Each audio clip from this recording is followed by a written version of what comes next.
Hey everyone, welcome to Zelda Speedruns. Today we have a Twilight Princess any percent Wolfdash tournament race. This is pool number 1. We have 5 runners in this race, 4 on Restream. Should be a good one. On commentary, we have Morgan and Fodder Cannon, and they'll take it from here. Yep. Good afternoon, good evening, good morning, everyone. I think it's going to be an interesting race today. As Baseball said, I'm Morgan. I'm here with my co-commentator and friendly rival Fodder Cannon. Say hi. Hello, hello. It is a beautiful Friday afternoon for us Americans, and our friend in Australia, a waterproof teabag. I think he has just woken up at the bright early time of 3:30 his time, a.m. Yeah, I think it's going to be an interesting race today. We've got 5 runners in this pool. The 4 you can see on your screen, and Ukyo TP off Restream right now. I assume we'll get him switched in at some point. But we've got some interesting matchups today. Obviously, we're expecting Bewildered Beast is going to run away with this one. He's good at that. But for the second place spot, it's gonna be an interesting race between Teabag and Simikins. Both of them are longtime TP runners, but they've kind of been away from the any percent category recently. Returned for Wolfdash. We'll kind of get this chance to see how they've been doing at it, and that's going to be interesting to watch because the way the bracket is set up, whoever takes second place in this race is guaranteed a spot in the main bracket, but the third place finisher is going to have to go to another race against the other third place finishers for their spot. So kind of the more interesting, the second place here is kind of the more interesting race in terms of bracket implications. But then even as we get to the other runners, Spicy Juice and Ukyo, that's actually its own interesting matchup because both of them are kind of newer to the game. They've been running for a few months now, but they've been improving rapidly. They've been working with each other closely over that time, so it's going to be interesting to see how they stack up today. Yeah, for sure. And my eyes are specifically on the newcomers, Yukio and Spicy Juice. There could be a bit of an underdog thing happening with Yukio specifically. He has been on a very impressive grind. And like you said, with Waterproof Teabag and Simikins, I think there might be some contention for that third place spot, at any given Sunday, as they say. Yeah, definitely. It's a race. Anything can happen. I know Ukyo has managed to, Ukyo ran a 3:52 in the first qualifying race, but since then he's managed to improve his personal best by something like half an hour off that. Just insane levels of improvement recently. So it'll be really interesting to see how he does today. I imagine we'll get him switched in at some point. Yeah, I've said it and I'll say it again. Friendly competition brings out the best in people, and I think we'll definitely see that today.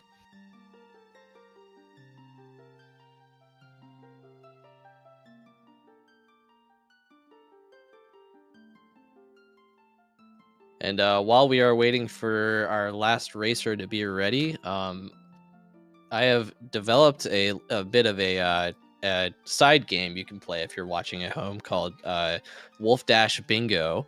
It is interactable. You can click on the link and view it in your browser, and you should be able to at least get one bingo out of this match, and just hopefully it will give you a little bit more interaction as a viewer, and seeing the different routes and the different silly little things that can happen in a run. Let me get that link in chat here. Yep. It'll be nice. It looks like Simikins is having some technical difficulties, so fill out your bingo card in the meantime, everyone. Yep. You can take a look at that. The link is in the chat. That mfbc.us. I promise it is not a zip bomb. Hopefully it's not. The bingo squares are only so large, so hopefully it's not too technical for some of you who may be less familiar with Twilight Princess. But yeah. Worst case, you learn something. Yeah, definitely. And you've got your free space in the middle of the bonk. You guys can go ahead and fill that in now if you like, because there will be at least one bonk in this 3-hour run. If anybody knows anything about Zelda speedrunning, there will be bonks. There are some required bonks. There are required bonks.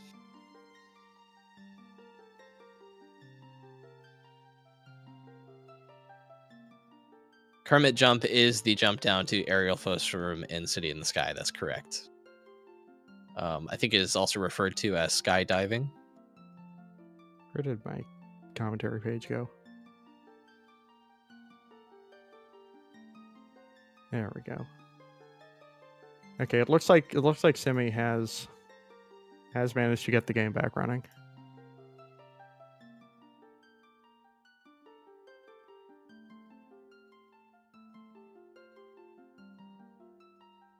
So hopefully we'll get started in just a moment now.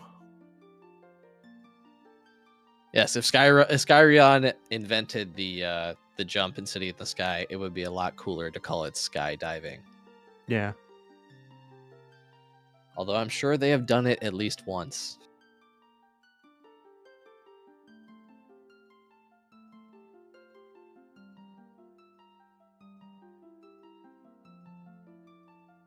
RTA small key skip in City in the Sky.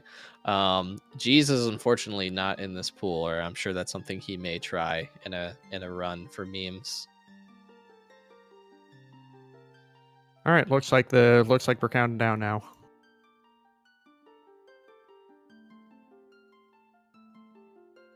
A good luck to all of our runners.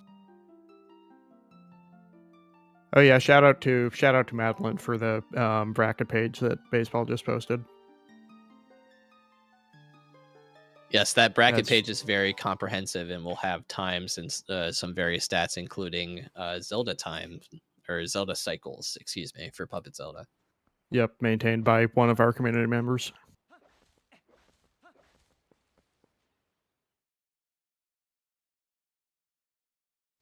Anyways, I assume you all have seen a couple Twilight Princess runs by now, but we're gonna start as always with clipping through the gate to Farron Woods. We'll see how everybody does.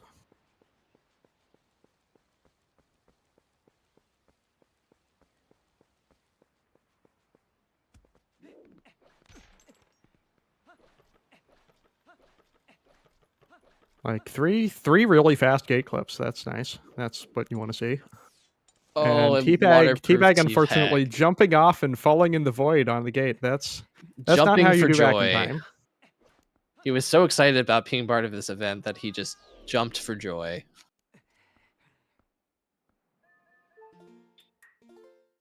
Anyways, the other runner's now doing the back in time glitch to gain control of Link on the title screen. Of course, from there, they'll be saving to get what we call a back in time save. That gives us some of the properties of Link on the title screen, including the hero's clothes, the Orden sword, the Hylian shield, and the flag for having tamed Epona in Kakariko Village, which will soon allow us to get the iron boots early. Before that, though, we've got to talk to Koro, get the lantern. Acorn Looks Man like is very generous. Teabag, unfortunately, I think had some trouble with the gate on the way back. That's unfortunate after he got through really fast the first time.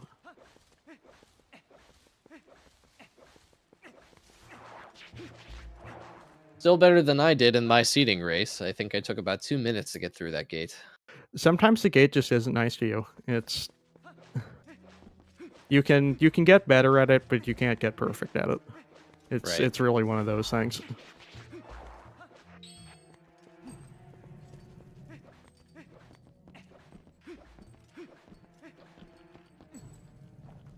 Then, of course, as you all know, this is a kind of intense, human movement section. We're rolling in a straight line, which it doesn't sound complicated, but all of our runners are trying to frame perfectly chain roll inputs every 20 frames.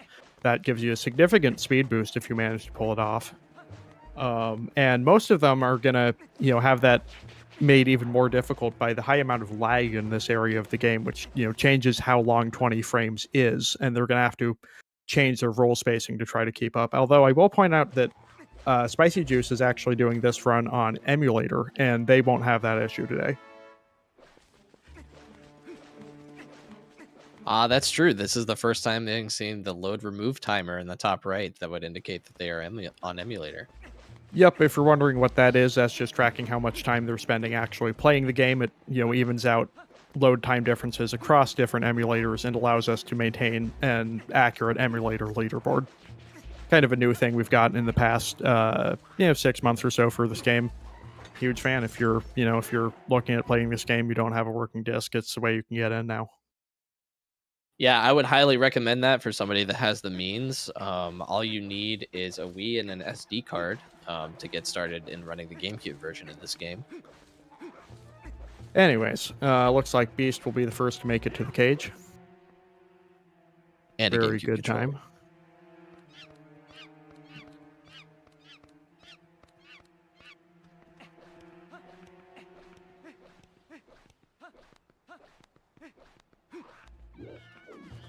Looks like Beast is going to be very much beating that prediction of a 4 minutes and 30-second cage break.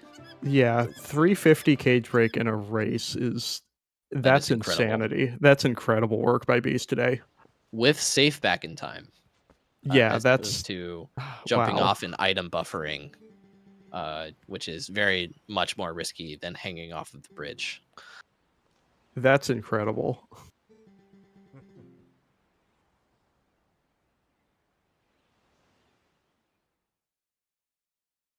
Yeah, guy, I think it was about it. It might have been 352, but it was somewhere around there. I'm going by Beast's live split because I can see that and you guys can't.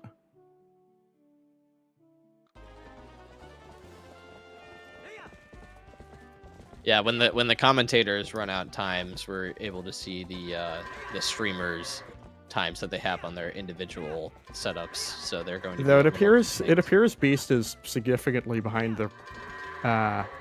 Okay. Apparently Beast's timer is wrong, so he didn't just get the fastest cage break ever. Actually a 4:05, still a really good time for a race.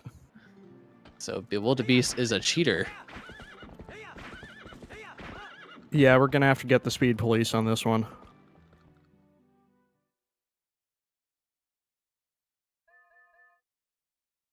Anyways, looks like Spicy Juice unfortunately having a little trouble with the goats here. They can give you a little trouble.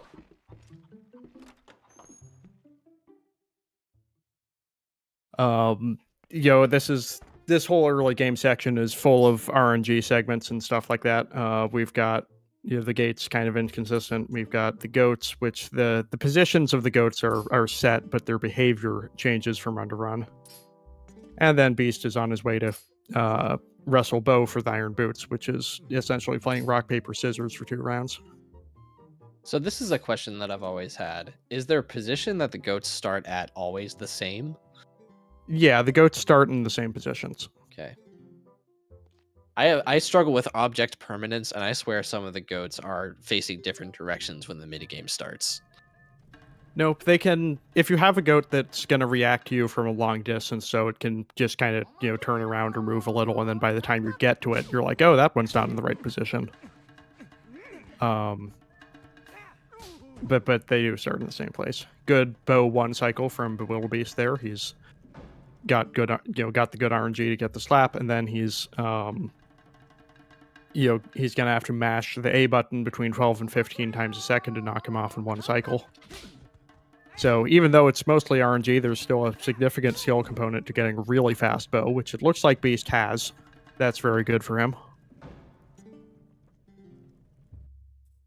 And looks like everybody into the bow fight now. Off screen, Ukyo is getting a bit of bad RNG, unfortunately, but he's making his way through it.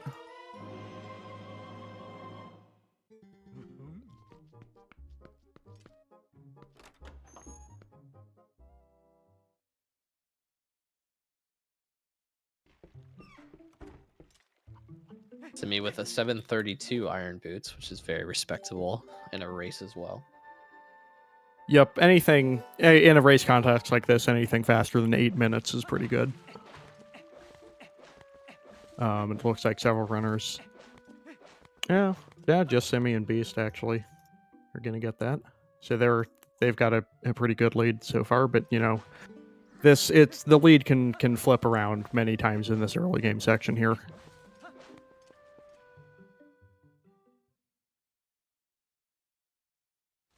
Juice, unfortunately, getting terrible RNG from Bo.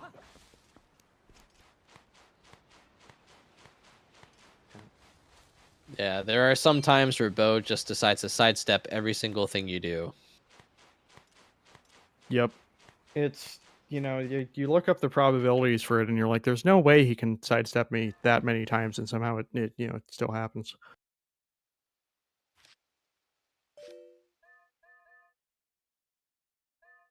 I think Simikins is on the new route that Glubber's discovered, where you do Morpheal and then go do Goron Mines and then get Yeta TD.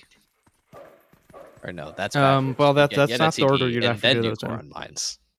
As hopefully we won't be seeing Goron Mines today. If anybody goes to Goron Mines, something bad has happened. Anyways, Beast and Simi are now into the Hyrule Castle Sewers section. This is our kind of wolf movement tutorial here.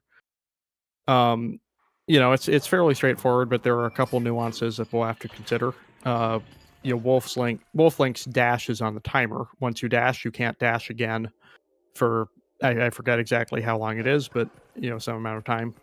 But if you do various things like jump off a ledge or attack while dashing, you'll lose the rest of the dash. But if you do that dash cancel soon enough after starting the dash within a 10-frame window, you actually get another dash immediately. So in a number of places, we'll see runners attempting to kind of dash off a ledge to come off the ledge with that dash movement, but get what we call a dash cancel off that to then immediately be able to dash again.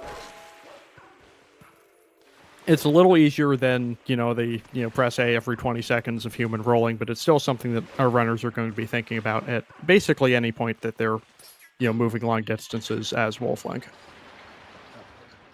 It is very interesting to watch in some sections because Wolf Link is basically just constantly barking. Yes. We'll see that taken to its extreme in Castletown later in the run. But this section, runners like this section. It's full of tiny little movement optimizations and neat tricks. We just saw the Little Beast go for what we call Midna text displacement. Unfortunately, you didn't get it. And, not getting the text step either. That's unfortunate. See if he gets the one-framer. And he does. Yep, in any case where we have one of those sections where we kind of jump to Midna's position and it starts out of a text box, there is one frame where we can press A after the text box and skip the initial animation of Midna flying to the target point. There are a few spots for this over the run. They don't save that much time, but they're fun to go for. A couple seconds each, probably. Except, I believe, the Midna jump in Upper Zora River. Yes, you can't do that one. That is the only one. For some and there reason. is, of course, one frame jump that is much more important that we'll talk about when we get there. Yes. Long-time viewers already know what this one is.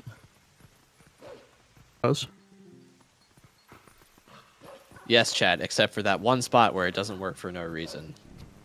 Yep. We think it's to do with like the text is really short or something, but I don't think anybody knows for sure why, and it lets us go through the text boxes a little faster.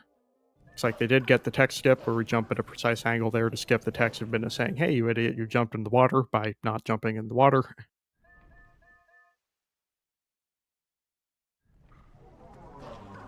I have to keep reminding myself that Beast's timer is wrong because I just almost said like, oh my god, he got a sub 12 enter Zelda. No, he didn't.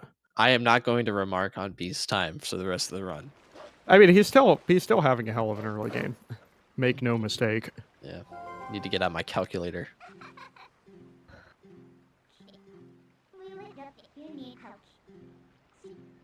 Spicy did get scammed, so there is a precise angle where you can jump to get the text skip, but do not make the correct rock fall. So it does not actually skip the text. Anyways, they're about to get keysed if they don't get the one-framer. But they did get the one-framer. That's not always nice to see. Anyways, Beast now coming up on Sword and Shield skip. This is kind of one of the harder tricks in the game, and it definitely could, shake up the standings at this point in the race. Since we did, normally at this point in the game, Midna wants you to go collect the Orden Sword and Orden Shield from Orden Village and won't let you proceed until you do. But since we did back in time, Orden Village actually isn't in the right state for us to get those things. So we have to instead do a very precise enemy long jump attack off of Hugo the Boldlin here. to jump entirely all the way over the trigger for Binda to say, hey, you idiot, you didn't get the sword and shield yet, and make her way into Fair and Twilight. And very, very clean sword and shield skip from Bewildebeest there. That's not nearly as easy as he just made it look for us. Let's see how Simikins does.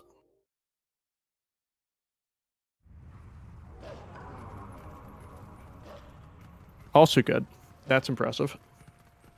Too clean. Always nice to see. Yeah, exactly. Always nice to see everybody have a good time with it in the race. Yeah. We'll see how Teabag does up here in a second. As someone who has run this game for a little under 6 months, sword and shield skip, especially in a race setting, is one that's a bit of a nail biter. Absolutely. I'm only just now like really getting used to it and not getting so nervous. It's definitely one of the bigger barriers to learning this game, but the Twilight Princess speedrunning Discord is always happy to help new runners. Discord.gg/TP. Off your screen, Ukyo also attempting sword and shield skip right now.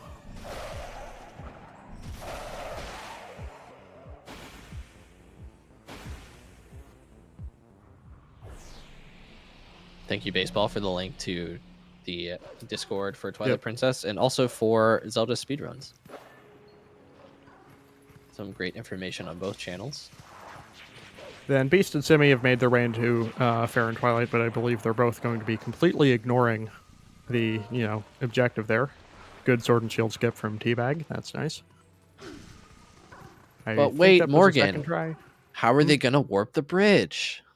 Yeah, well, we'll get to that. No, wait, it wasn't second try. He just had the worst boots ever. Forgot about that. That's normally the kind of enter Farron time you get off a second try Hugo, but nope. He just got so unlucky.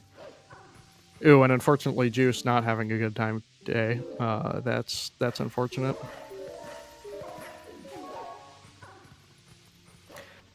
But yeah, as it turns out, we can completely skip collecting the Tears of Light in Fair and Twilight with a couple tricks that we'll go over as we get them. So Simikins and Bewildebeest are just running all the way through to get to North Farron. Everything looks good there. Not really a whole lot to this section. We're just doing a bunch of, running around, mid jumps. Nice camera from Beast there. That's flashy. Yes, I believe that was for lag reduction. Not that one, it isn't. That's for showing off. And you know what? That's what we like at Wolfdash. Anyways, Beast now setting up for a trick called Early Master Sword. We're going to lure this Shadow Beast over to a precise spot and then do a super jump with a Binda charge, eventually. Ooh, and unfortunately just missing the angle for that. Simi has an opportunity to get a slight lead here. Simi going for fast EMS. Oh, and missing it. That's unfortunate. Always going for the most runners. Yep. And nice second try from Beast there. He's now able to get out of bounds here and jump down to the entrance to the Sacred Grove, which is, always present.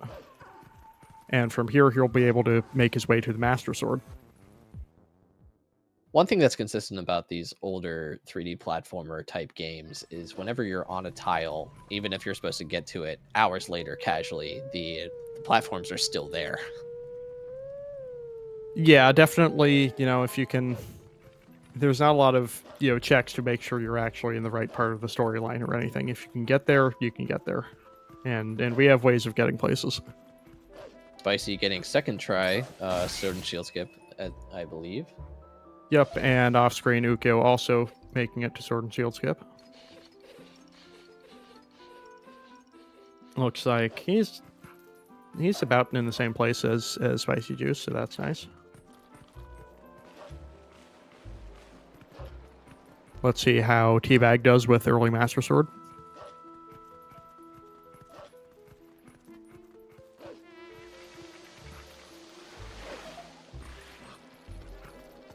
Question in chat, what is the end time on average for an any % run? As a newer runner, it would be a very good time to start out with would be about 4 hours. Yeah, for Prince of around 3 and 4 hours. As you get more familiar with the routes, I would average about 3.5 hours, and then the upper echelon is under 3 is what you really want to shoot for, especially in a race setting. Yep.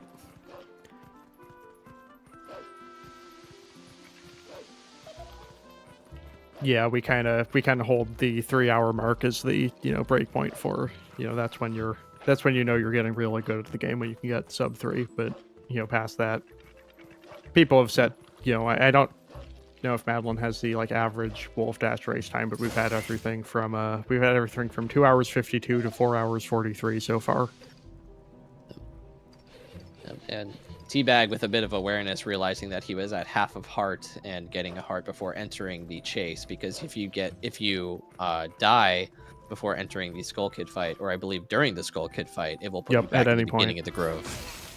Thanks for the tip off, but damn, just should have mentioned that. Yeah, this whole Skull Kid chase section is kind of one of the lower intensity parts of the run, but it does have that danger of, if you do manage to die at any point here, you have to start the whole thing over. Yeah. So it can be quite the time loss. Thankfully, there are heart pickups around, and experienced runners know how to avoid taking damage here.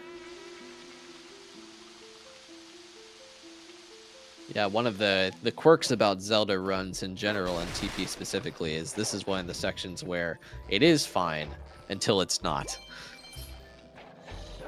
Definitely, it can get out of hand. It's rare to lose a lot of time here, but it does happen.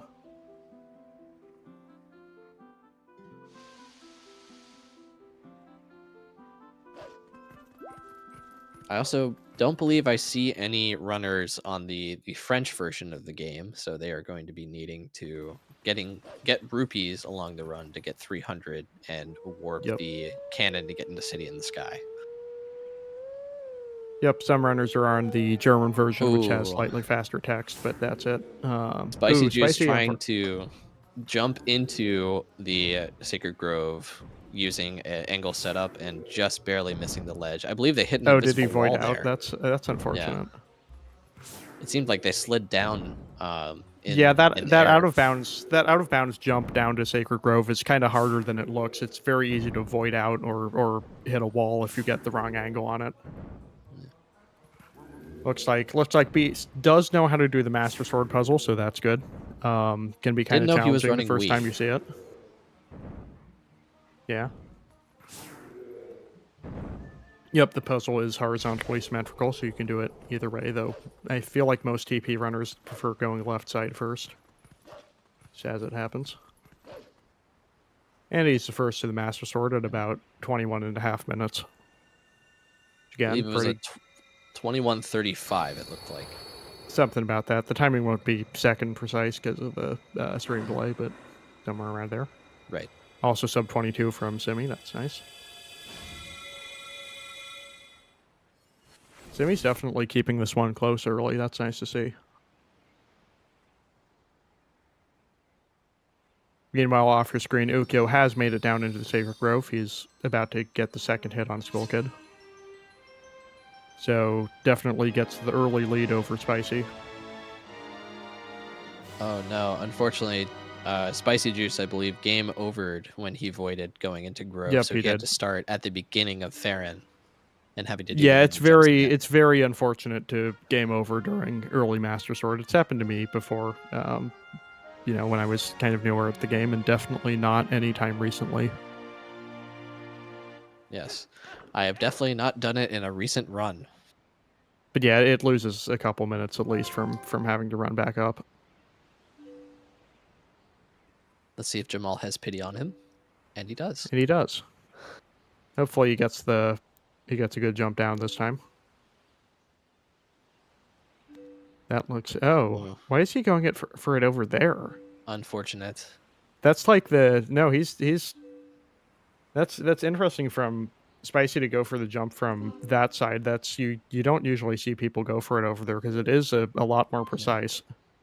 Maybe he was trying to make it up is a little bit of time. It is slightly faster. You would see that in a tool-assisted speedrun, but...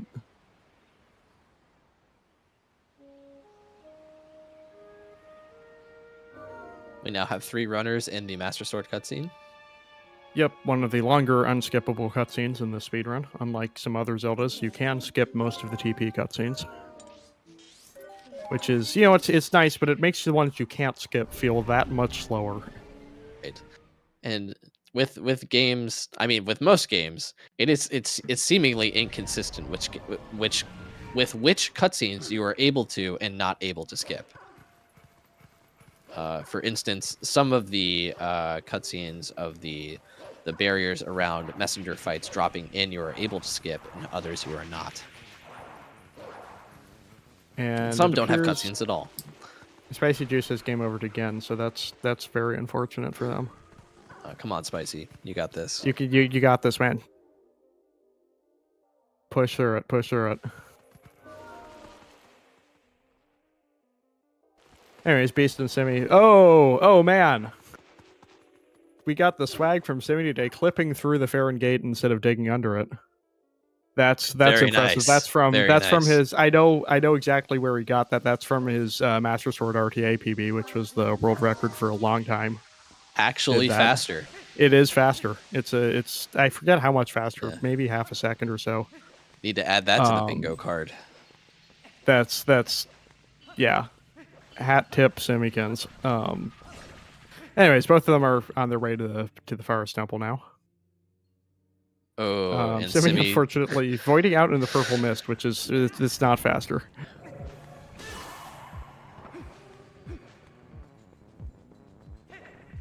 And Beast getting a bad pattern from the North Farron messengers. That happens just about every time we play this game.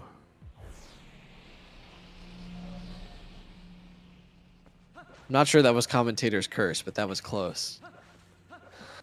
Yeah, I think it's borderline. Anyways, Beast now about to enter the Forest Temple. We don't need to complete the Forest Temple with a trick we'll call out later when it happens, but we do need to go there to get the Gale Boomerang, which is required to beat the game, but also a very useful item for speedrunners. But the route we're going to take through the Forest Temple is a little bit complicated. See, in this first half of the Forest Temple, you're supposed to save 4 monkeys from cages who will let you swing across a chain to Ook. But actually saving the monkeys would be pretty slow. So what we can do is we can take advantage of the fact that the game stores the value for how many monkeys you saved and how far you are into a cutscene in the same location for some reason. What he's going to do is Beast is going to do back in time again to wrong warp into the King Bulblin 1 fight, and then skip this cutscene and reset the console at the same time. And he loads back into the Forest Temple. The game is going to think he saved something about 28 monkeys out of the 4 that are in the first half of the Forest Temple. So it's a lot faster than actually busting him out. We'll see when he gets to the door to Ook's room that the monkeys will kind of just appear behind him. Though first he does have to get past Nancy and Jonathan. Oh, the other one's named Jonathan. I learned something new today. It's contentious.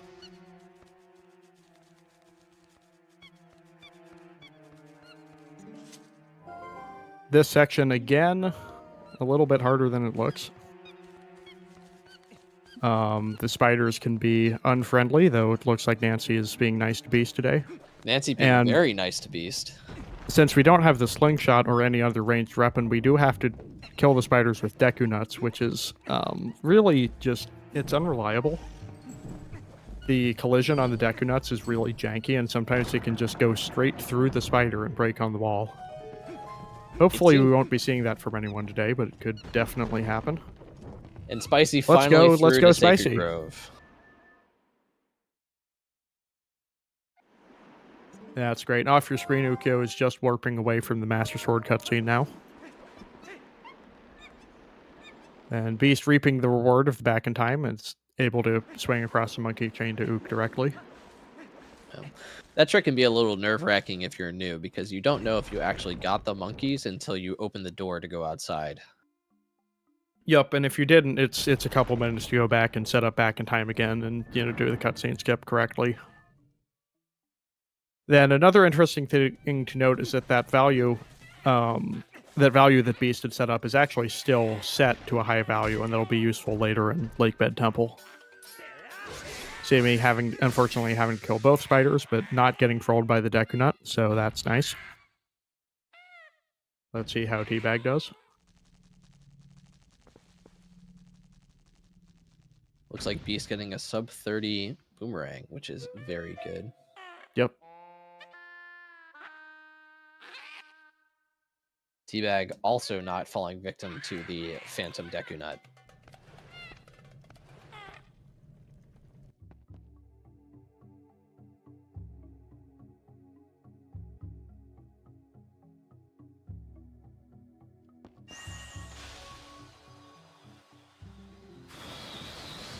Yeah, not quite, but pretty close to a 28 rank. Yep. 29 1 something. That's pretty darn good.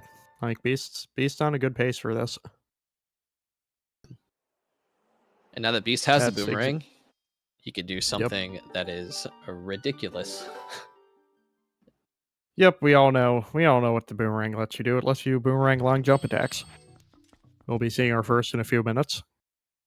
It also lets you turn switches. Yeah, but we won't be doing that or anything. That's silly.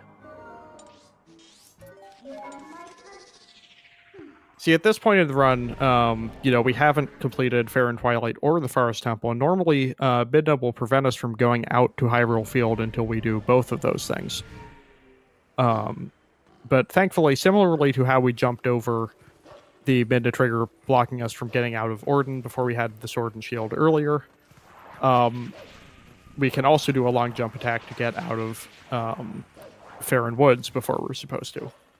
Again, it's just because we can just barely, in this case, jump over the trigger where Midna tells you to, hey, you idiot, you got to beat the Forest Temple first, and just, keep going on into the load zone.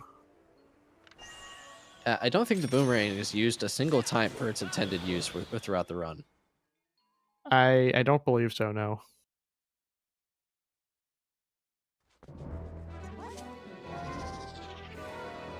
Then, I did see what happened on Teabag's screen. He's fighting the spiders again.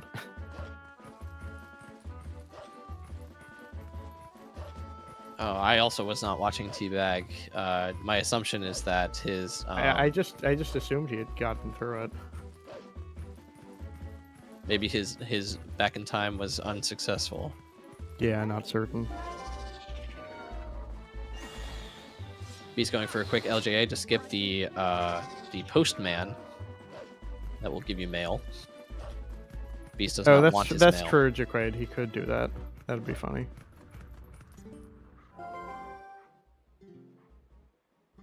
I forget if he's doing the new setup though.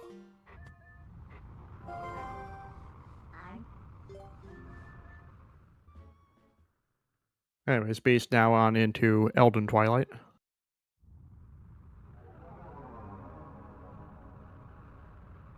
That's true.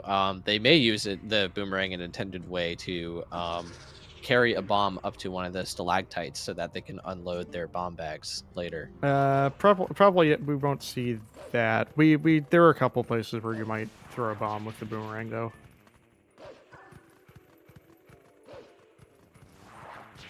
Anyways, Beast now coming up to the Kakariko Gorge Messenger fight. We said earlier that there was a very important one-frame input in the run, and this is it coming up right here. He's going to try to do a one-frame jump attack into the gorge to break out of the sequence where he's supposed to be learning how to warp from the map screen. And he gets it. That's good. That saves about a minute for him.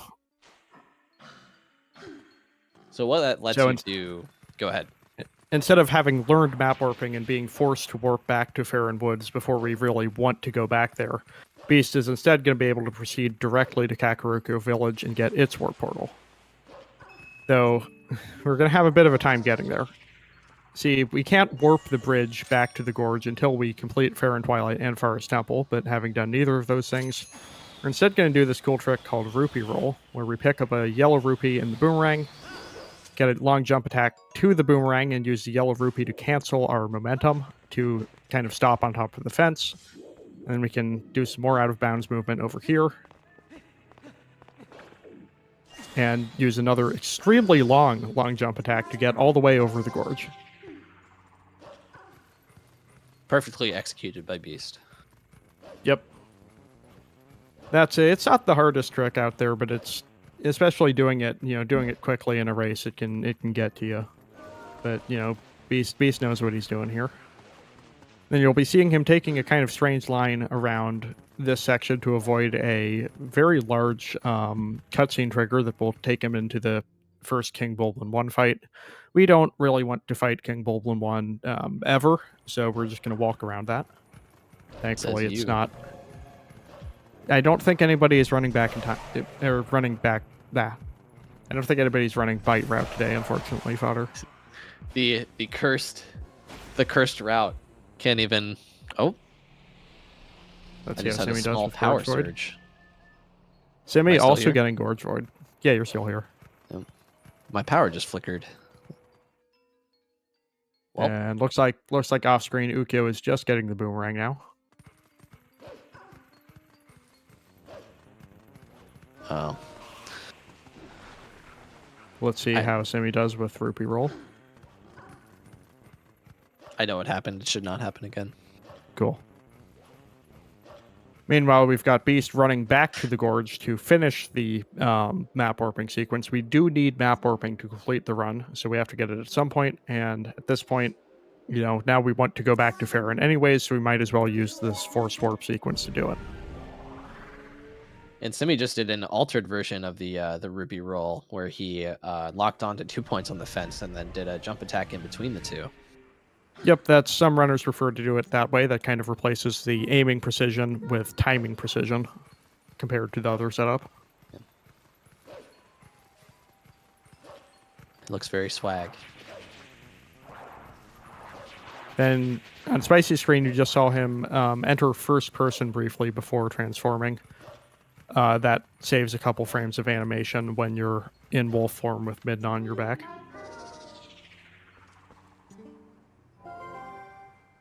Beast, unfortunately, failing Farron escape and having Midna tell him to go finish the Forest Temple. Hopefully he'll get it this time. Looks good.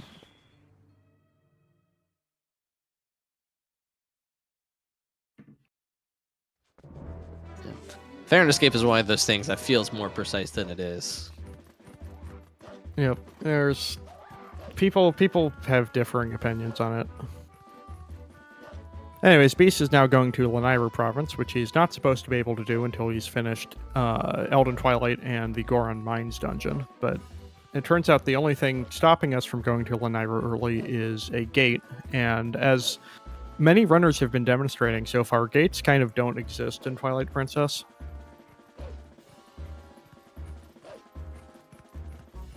So he should be able to just clip straight through it with some well-timed side hops.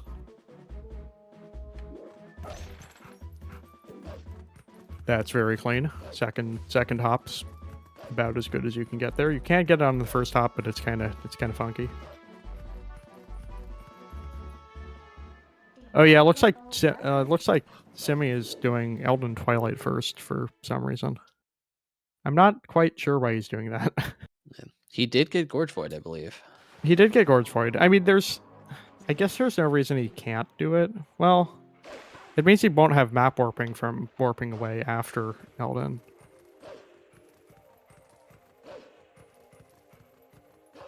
Who knows? The only question I can give you, chat, is that's how his splits are.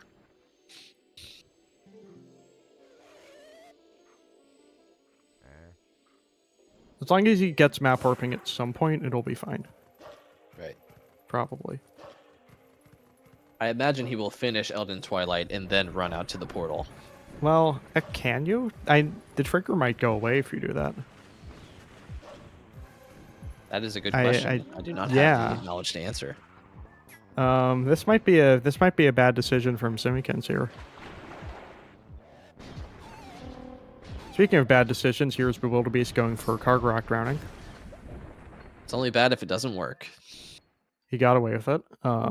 Yeah, in this case, so what you just saw here is there's a Bulblin on top of that Kargarok that Beast has to kill, and Bulblins are water soluble, so what he's done there is put the Iron Boots on and walked into Lake Hylia to get the Karg to fly deep enough to drown the Boblin. But it's a risky strat.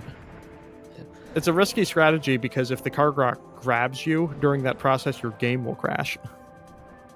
And we also saw Simikins realizing his mistake and then going back to get the map warping in the middle of Elden Twilight. Yep, that's not the order we usually see runners complete those tasks in. So he's gonna lose a little time on extra movement here. Maybe But, he you know, really could be far worse. Maybe Simi really liked those 5 bugs specifically and wanted to say hello to Kevin. It's possible.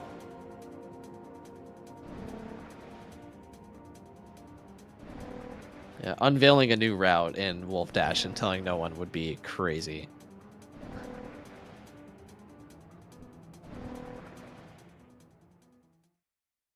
But from the things that I've seen from Simikin so far, that could be possible.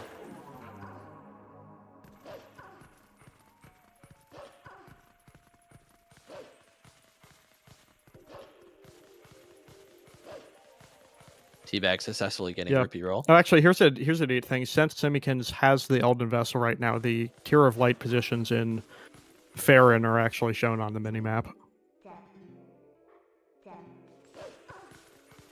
Good rupee roll from Teabag there. And a successful Gorge skip.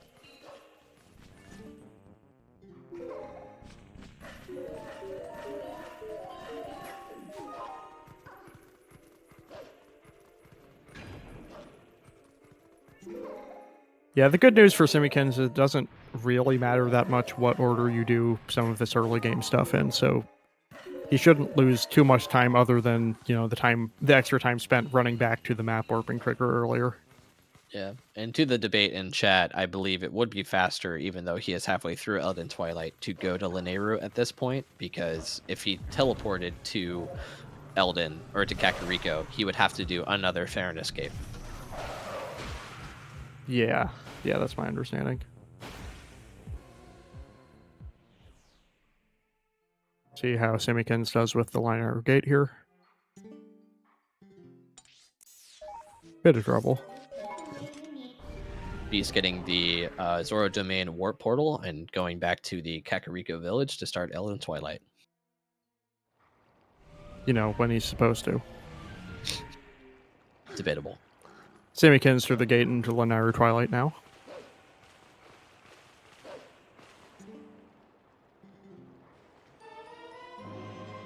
Nice break slide into the cutscene trigger from Simikins. Yep, that's a neat little movement technique you'll see in a couple places if you hold left and what we call ESS down, holding the control stick slightly outside the dead zone. Link actually gets like negative movement speed, which is not incredibly useful in most cases, but it can be a slightly faster way to move up slopes. And there are a couple places in Arbiter's Grounds where it can be useful to move over sand. A quick movement tech from Beast, you just saw him jump into the well backwards, and that saves from having to go into the building and see the cutscene with all the people cowering from the Twilight Beasts. Oh yeah, I always forget to call that sequence breakout because they don't run glitchless much, so I forget how slow it is if you don't do that. It is fresh in my memory because learning this game recently, I walked into the building the first time and went, there has to be a faster way to do this. There's a cutscene in here. This building is full of cutscene. And it looks like Simi also going for card grounding. Yeah. And it's not skippable. And also looks good. Yeah, Simikins confirmed going for Empty Lake Hylia route because he opted not to do Pillar Clip. Yep, we're in a neat place with Twilight Princess where there are probably 4 or 5 different any percent routes that, you know, people could be running during Wolfdash. So it looks like today everybody will be using the fastest known route, the Empty Lake Hylia route. Not necessarily. Taking a look at Spicy Juice's splits, he may be going for Pillar Clip. You're right, he is. I don't know how I missed that. He was also talking about it Discord and earlier, but we don't. Honestly, I just assumed he would be running the same route as Ukyo. That's on me. Yeah. I Well, didn't do my research. According to Ukyo Madeline, also does pillar clip. Yeah. Well, there you go. We pay Well, attention to our community. I was right about one thing. That's on me. Okay, so that'll be interesting to see when they get there. Yeah, and actually, in fact, off screen, Ukyo is already into Lake Bed Temple, so he will be the first to get the claw shot because he's kind of going through a different sequence. Teabag also going for pillar clip. It looks like. Man, these guys are really making me look dumb today. Good work, good work, runners. Yeah. I did not expect that from Teabag, but I also have not seen him do ELH recently. No, it makes sense. He's been.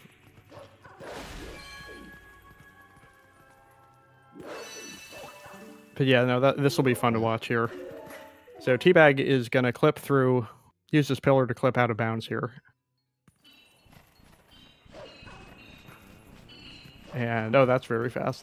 That is clean. an instant clip, or almost instant at least. That is so clean. Teabag saying, "Hell yeah, I'm doing pillar clip commentary." There might be a divide in the booth among which route we prefer here. I believe one of the people in the community suggested a bingo square for the commentators getting the routes wrong of the runners. Well, you've got one if you had that on your card. Yep. I did not add it to the card, unfortunately. Good wolf bomb house skip from Wildebeest. Watch the house on Beast screen here. It's gone. That's a fun little cutscene skip. Saves about a 45-second long sequence. That was a clean pop. I hope that came through. Anyways, Teabag now starting on Lake Bed Temple here. So I guess, actually, that means Ukyo's out in front of him, I believe. No, unless he didn't get Master Sword. Yep. And now we have Ukyo on stream.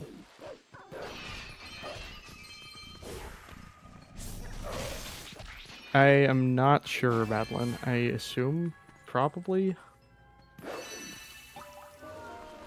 Oh yeah, looks like he doesn't have intermediate slits there.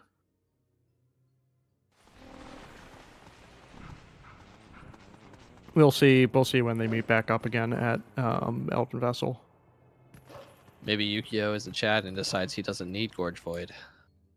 Anyway, one thing I didn't get the chance to mention earlier is that we saw Teabag go down into Lakebed Temple and then save and quit and reload, and that put him right at the start of the dungeon and avoided having to swim through that starting tunnel, which you can't do without the Zora armor.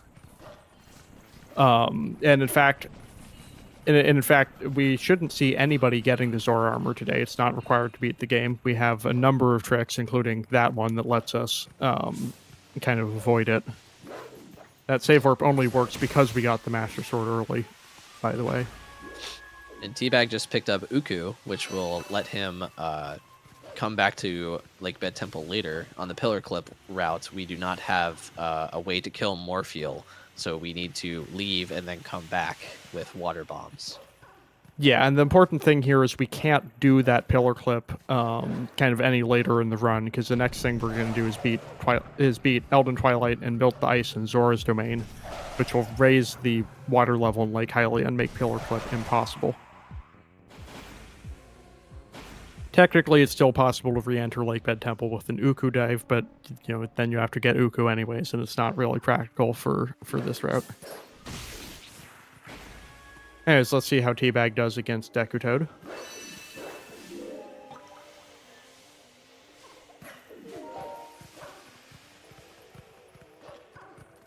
Simi, unfortunately, getting tripped up by the staircase there. It can happen. Nice recovery, nice jump up into Barnes bombs there.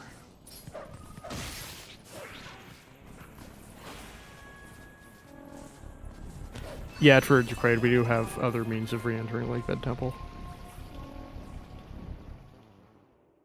I think it would be a bit silly to do Pillar Clip and then do Empty Lake Hylia. Yeah, well, that's probably the next low transforms route, let's face it. That's true. Nice wolf bomb house skip from Simi, hopefully. See, At looks Anarakis. good. That's a very precise bit of movement there. It's very easy to miss or fall down. And Simi making it look easy.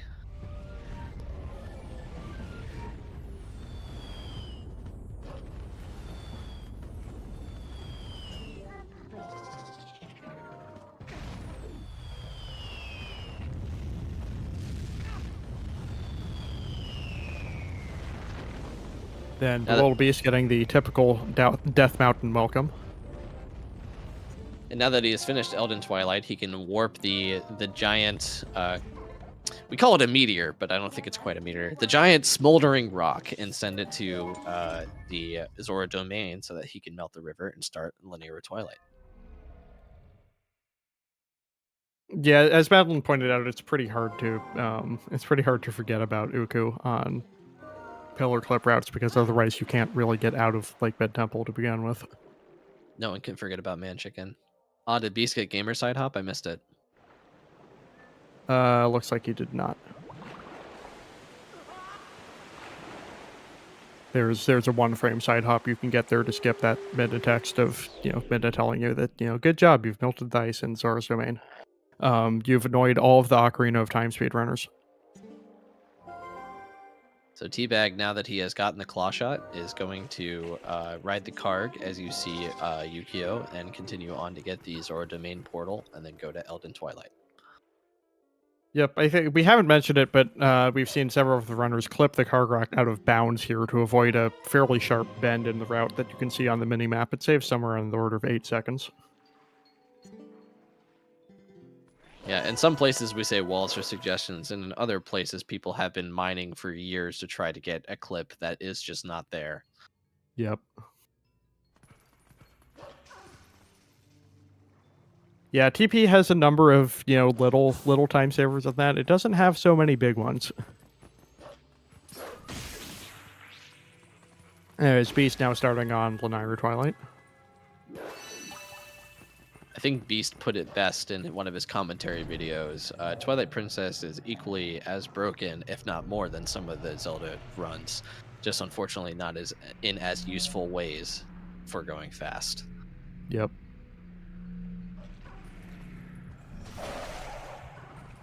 Let's see how he does with the Lake Highland Messenger fight.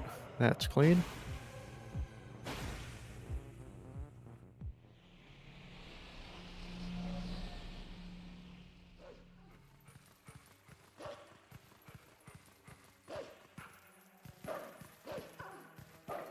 That Shadow Beast fight in Lake Hylia there can be tricky. It's easy to get the last two kind of too far separated from each other, so your charge attack only hits one of them. Yeah, unfortunately, that seems to be a theme in a lot of the messenger fights after the gorge. Yeah, in my opinion, that's by far the worst one. I used to have a lot of trouble with the one in front of Castle Town, and then I found a pretty consistent way to do it. Yep. Good Zora's Domain wall bug from Beast there. That one can it can evade you pretty effectively. And now we're going to see him attempt the waterfall side hop to get I assume 2-frame hop, I believe, to get 3 on frames. It. 3 frames, excuse me. So I said I wasn't going to say anything about frame data because I knew it was going to be wrong. And he gets it. Looks good. I think that was one of the earlier frames there, but it works. Yeah, and you saw him jump into the water with the iron boots on at the start of that. That avoids a cutscene of talking to Rutella, who will tell us how to get the Zora armor, which we don't need.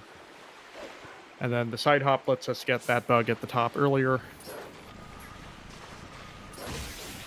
Yeah, as Orcus pointed out, there are actually 6 frames where you can get the side hop, but on the Absolute Lake Hylia route, only 3 of them are good. If you have the claw shot, there are some vines you can use to recover from a early side hop, but at this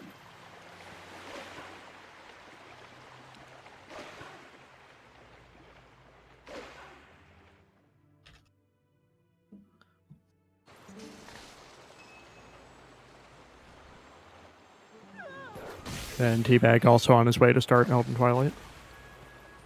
Spicy seems like they've just warped out of Lake Bed Temple with a claw shot.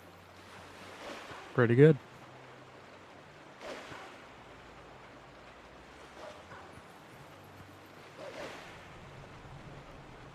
Then Beast entered one of the more interesting parts of Linear Twilight now. He's going to have to go to Castletown, and he's going to do this by running in a straight line. We have our answer. Yukio did not get Gorge Void, and now Teabag is ahead. There you go. No, RX5, the runners are not all using the same route. Beast and Simi are running the Empty Lake Hylia route. The other 3 runners are running Gorge Pillar Clip. They'll all meet up at Arbiter's Grounds, I believe. Yeah. So right now we have Yukio and Teabag either on their way or in Elden Twilight, and then we have Simikins and Bewildebeest in Lanayru Twilight. In reality, Bewildebeest and Simikins are probably further along in the run, but not in the logic of the game, since Waterproof and Yukio have gotten the claw shot already. Exactly. No one is getting Zora armor, that's correct. Nobody's getting Zora armor. This isn't my race. I think I'm the only one running ZA and Wolfdash. I believe there might be a Wii runner that is doing a beginner route. Unfortunate from Ukio there. Slightly inaccurate on the LJ, ended up falling into the gorge. He's going to have to do rupee roll again.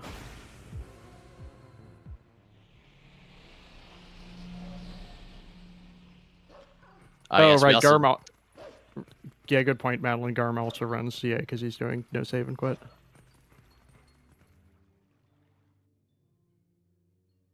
I'm the only GameCube any % runner who's running Zora armor. So since Yukio already got the the yellow rupee text, this rupee roll is going to be unsuccessful until he saves and reloads since he already got the that text box. You can only get it once per save state. Yep, unfortunate mental mistake from Ukio there. And he got the LGA too, which is very unfortunate.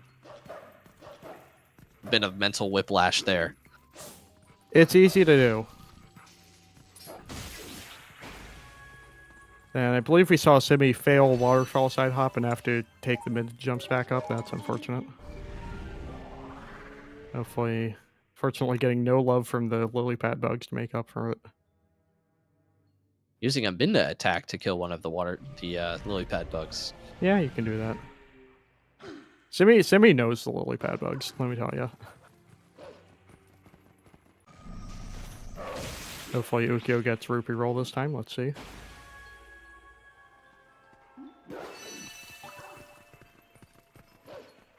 Looks good. Oh. Well, nope. Oh, an angle there. Not sure. Fun fact for all your casual players: you can turn on your senses and target the bugs while in the river section of Linear Twilight. Yeah, Jaquade. It kind of wasn't one thing for Teabag, unfortunately.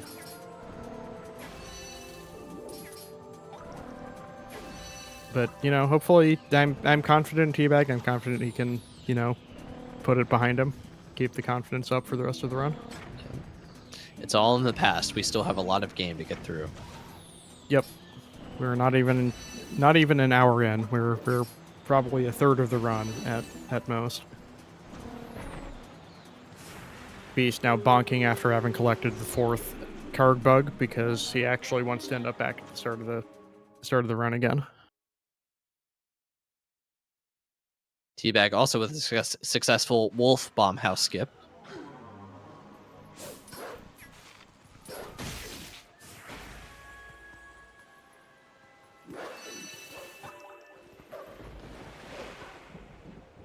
Something of note while Simikins is running to Castletown, he is pointing his camera down to reduce some lag just by the ambience of the world.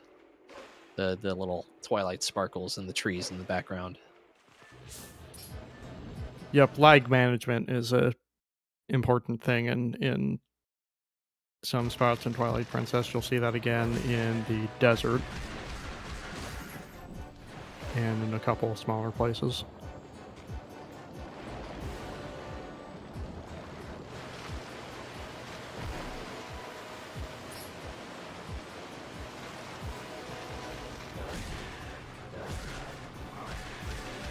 Be successfully getting a And- tech to attack Derek, the large bug, early instead of waiting for him to fly into the air and attack him. Yep, this is live. This is happening right now. And he gets it again. This should be a fast fight from the wildebeest. And Honey Badger, this is the kind of group stage at the start. So this race will determine where these 5 players end up in the bracket. And Yukio can take a Twilight, which is still very good for a race. Yep, I have 1 hour 15 about. Yeah, that sounds right.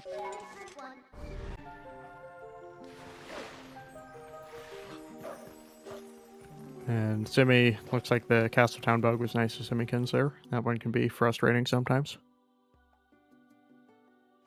And he also waited to collect the tier before teleporting away, which is a veteran move. Yep.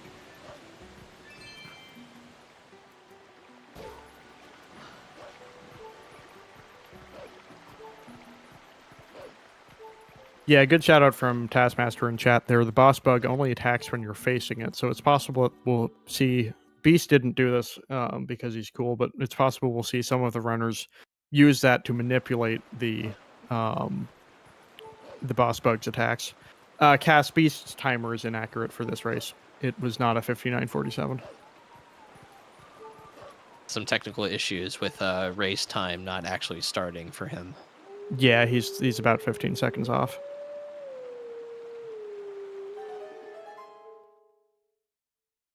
You can do that, Jaquade. You can look away from the bug forever and have it never attack you. But, you know, it doesn't save so much time in a speedrun.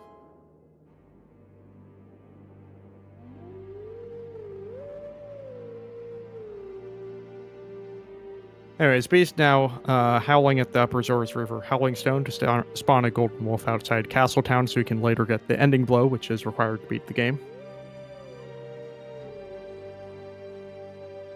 And then I assume after that he'll be moving on to get the bomb bag from Isa, which all of these runners will have to do at some point.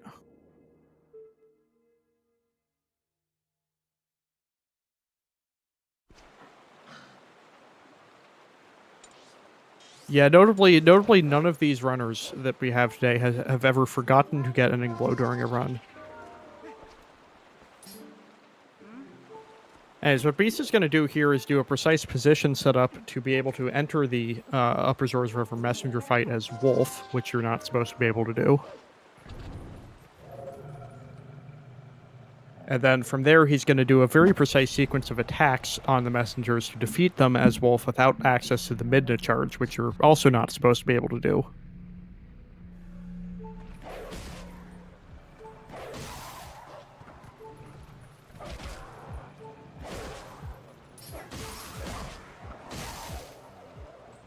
And once he's done that, Upper Zors River is put in kind of a strange state. If he comes here as Wolf now, he'll always get pulled into Isa's hut, and Isa will hand him a lent bomb bag that replaces a couple of items he has in his inventory. And the interesting thing about this is that since he completed the fight as Wolf, that sequence will happen every time he goes to Upper Zors River. Now, normally when you steal the bomb bag from Isa, when you next finish a dungeon, game over, or save warp, the bomb bag will disappear and will revert to whatever was in your inventory previously. But since we've now done that twice, what was in his inventory previously was a bomb bag. So Beast has essentially duplicated the bomb bag and was able to get a permanent bag from Isa. This was found relatively recently, and we're all very happy for it. Ooh, Simikins unfortunately getting Derek to fly very far away from the platform and losing a couple seconds, but getting the quick kill. Yup, that can happen. Also, Isa's giving up her bomb bag for Lent. Isn't that nice? Yeah, definitely. Yep, we Yep, RX5. That whole sequence replaces Norgor. We should not see anybody go for Norgor in this race. Yeah. Beast trying to do a jump attack to avoid talking to Plum, but unfortunately triggering the text anyway. Yep, so now what we're going to see him doing is using a setup to bonk and fall out of bounds in Plum's minigame, which you're, again, not supposed to be able to do. And unfortunately missing the fast bonk here. Let's see if he gets the backup. That looks good. And since he game overed in Upper Zora's, or in Zora's River, the game is now going to try to put him back in Lake Hylia, but it turns out that because of the state the game is currently in, where he's able to do the wagon escort to get the Zora armor, this means that the map layer that he's on gets preserved during that transition. So it's now loaded into Lake Hylia on, I believe, layer 4, which you're not normally meant to be able to access. And the result of that is that there's no lake. Which means, and it'd be nice if that meant we could just, walk into Lakebed Temple, but unfortunately, the entrance is kind of high up off the ground, so what we're going to see him do here is do a fairly complicated setup to get a precise position here. The devs thought of everything. Yep, and then we'll be doing a bomb boost in a 3-frame window to blow up the rock blocking Lakebed Temple and boost himself into that entrance at the same time. Yeah. Looks good. Putting on a clinic for ELH. Yeah, it doesn't look that easy when I do it, let me tell you folks. No. It used to be a bit more difficult where you had to put, I believe it was 4 very specific inputs in a row to be able to get that boost without any buffering. Yep, shout out to Nimzo for the position setup there. It's made that Lakebed entry sequence a lot easier. It's almost made me consider learning the route. Almost. Yeah. Anyways, we'll see Beast actually emptying out the bomb bag as he goes through Lakebed here. The reason for this is because what he actually needs are water bombs. He can pick up water bombs at the start of Lakebed, but if you already have bombs in your bomb bag, any bomb chest you open will get turned into the type of bombs you already have. So he needs to get that empty so that when he picks up the water bombs, then they'll actually be water bombs. Unfortunately, getting a little greedy with the bomb drops here. Yeah, having practice tools and having great people in your community that will look for things like these in specific setups with angles is just astronomically helpful and invaluable in a game like this. Absolutely. Shout out to the TP community. Discord.gg/TP. See how Simi does with the ease of messengers. Looks good. I think he kind of went for the faster way to do it there. There's kind of a couple different ways you can do that. Then watch Beast's screen for a cool long jump attack coming up here. Gonna get a 2-for-1 special there to head to Decotude early without having to spin the staircase a few times. One of my favorite parts of the empty Lake Hylia route is that it doesn't need to touch the Lakebed staircase at all if things go right. Yeah, having multiple routes, my brain went, wait, that's not the setup for boss key skip. Well, good thing he's not doing boss key skip right now. Yeah. Anyways, we mentioned earlier that Beast would still have the boss flag set from those shenanigans earlier in Forest Temple to get the monkeys early. So now we'll see him reap the rewards of that as he can go in through the exit to Decotoad's room and look up at the ceiling to start the fight. Normally that doesn't work. Unfortunately, missing a very precise set of inputs to get a bomb into Decotoad's mouth on what we call the 0 cycle. And we'll instead have to do the fight somewhat normally, although the Master Sword should let him make quick work of Decotoad. Going for the slightly faster strategy of timing 10 sword attacks there in a precise window.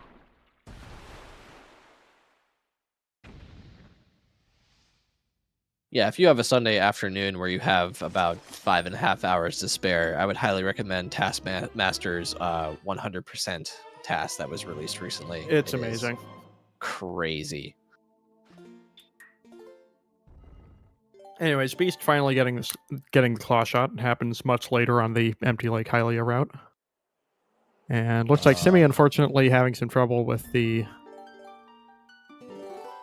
plum out of bounds there. But he can try again. Yeah, fortunately, you can just restart the minigame and try again. Yep.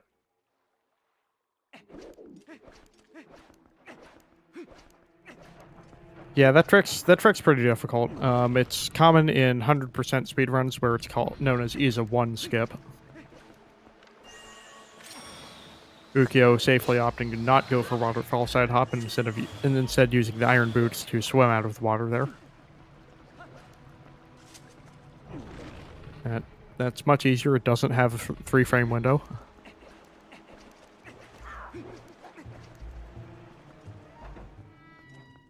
No, GameCube doesn't have any input delay. What are you talking about? That never happens.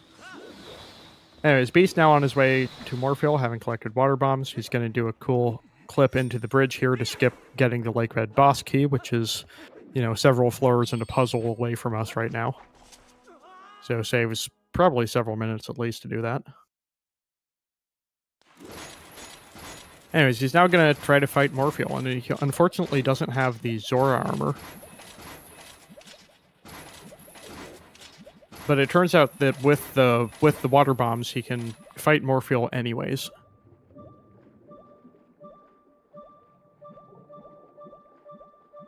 Oh yeah, unfortunate. Good point, Argarist. Yeah, Ukyo was not supposed to do that strat with iron boots at this point. He still needs to go down and get the vessel. I do that all the time. It happens. Yeah, there is a redundancy in some of the movement of these sections, especially in the Twilight, so it's easy to think it's easy to forget where you are. Yeah, exactly. As we see Beast swimming with a water bomb. What he's done there is he's started to pull out the bomb, which you're only supposed to be able to do when you're standing on the ground with iron boots.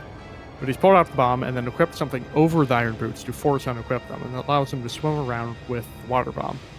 That isn't totally that useful on its own, but the cool thing, nice lake bed bomb boost from Simi there. The neat thing about that is that when he drops the bomb, the game places him in a standing animation for a couple frames, and that actually allows the game to refill his air meter. Shout out to Madeline for doing the decompilation on that to figure out exactly how it worked. I should probably stop playing with this later. Yeah, you should. That's a fire hazard. The water made me nervous.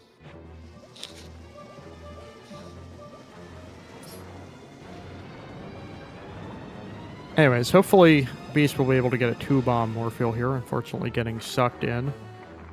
So he may choose to not attempt a regrab on this cycle.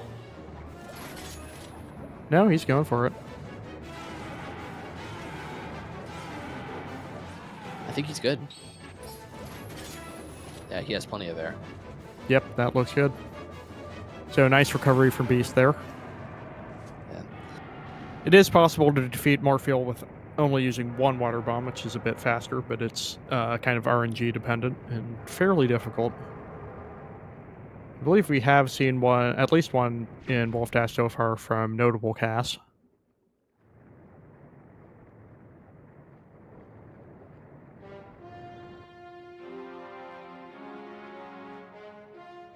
Yes, as Quaid points out, obviously if we got the Zora armor, we wouldn't have to do any of that and could beat Morphle with 0 bombs. And in fact, Zora armor routes don't collect a bomb bag at all. But unfortunately, the wagon escort, which is required to get this Zora armor, is very punishing to fail. Yeah, well, don't speak yet, astronaut. We've only had one person make it to Morphle so far. It could happen.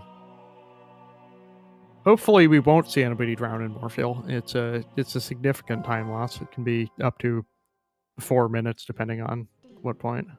I am not saying anything, because if there's a commentator's curse, it's going to come from me. I'm pretty sure. I know somebody has done a 1 bomb in Wolfdash so far, and I'm pretty sure it was Cass.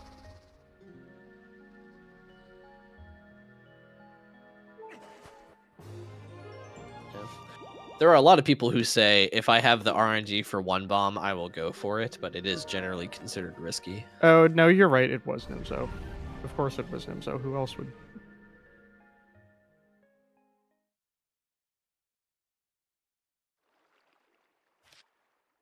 Oh, that's right, Cass. Thank you. Another fun fact from Taskmaster, the Morpheal cutscene can take a varying amount of time based on the position the Morpheal dies. Yeah, it can be... I think it can be up to like 5 or 6 seconds different. It's probably technically not RNG, but we don't really know of a way to control it. Teabag howling to get ending blow, which is required to defeat Ganon if we did not mention that previously. Excuse me, he's not getting ending blow at this point. He is making the wolf spawn that he will get after Midnight's Desperate Hour later to get ending blow. Speaking of Midnight's Desperate Hour, that's exactly what Beast is doing right now. Yep, piano Needs to time. remember to not get ending blow at this point. That would be a huge problem for reasons that will become apparent when he actually does it.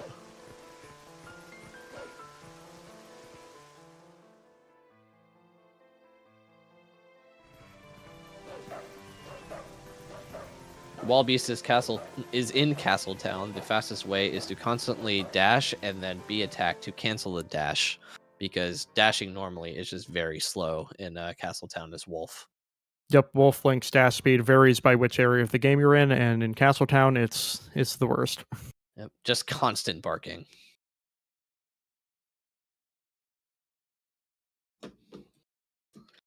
Simikin's now on his way to Morpheal. Of course, since he's playing on the German version, instead of getting the water bombs, he's instead got 10 Foster Bomben. They work the same, however.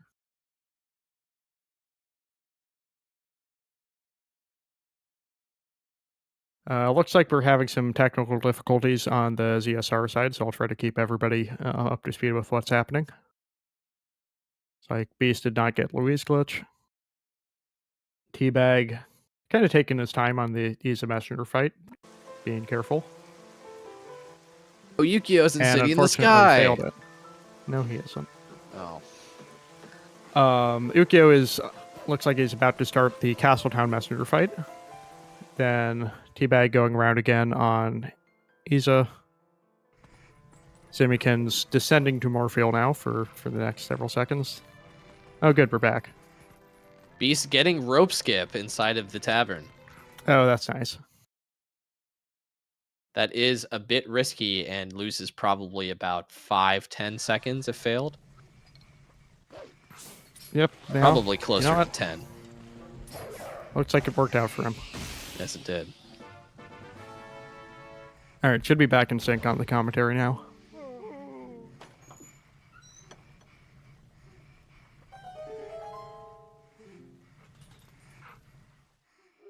Yeah, Morgana, I think I saw him practicing that on stream a couple times. It's not like that. It's one of those things where it's not theoretically that hard, it's just kind of dumb.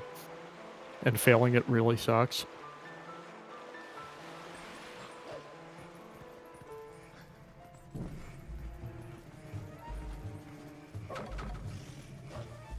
Let's see, Simi on Morpheal here. That was a very close first claw from Simi. Hey, got it done. Yep. If he was a couple units lower, it would have bonked off of Morpheal's armor. Then Teabag, we'll be seeing Teabag getting bombs here as well. Neat thing you can notice on Teabag's screen, he doesn't have the water on the minimap. That's because he got the frame perfect side hop at the start of Lanai Twilight.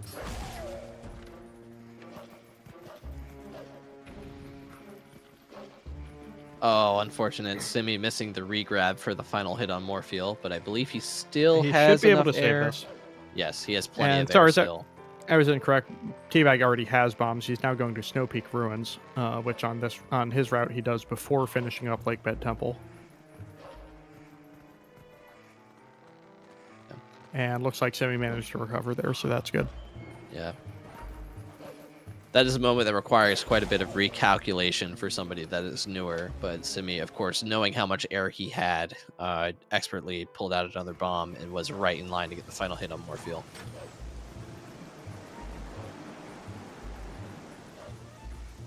Oh, against all odds, he still got a 3-bomb Morpheal. Being very unkind with her RNG.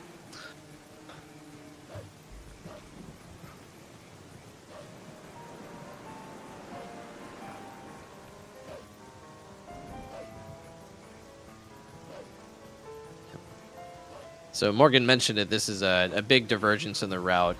Since you have Claw Shot from Pillar Clip, you can go to Snow Peak Ruins to get the ball and chain before defeating Morpheal. Since you have Uku, so you can Uku out after getting ball and chain and go directly to fight Morpheal.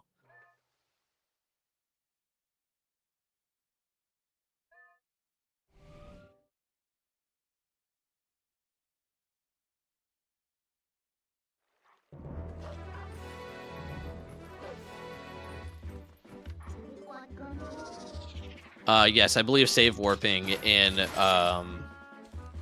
Morpheal's room would put you back at the beginning of Lake Temple, so you would have to do the jump attacks in the beginning again. And Beast now collecting Ending Blow from his howl earlier after Amanda's Desperate Hour.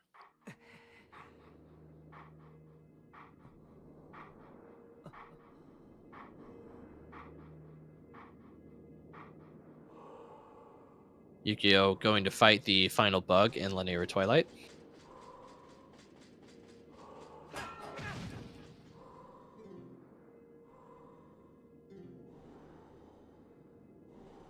Yep, then Teabag coming up on the snowboarding section, heading on into Snow Peak Ruins.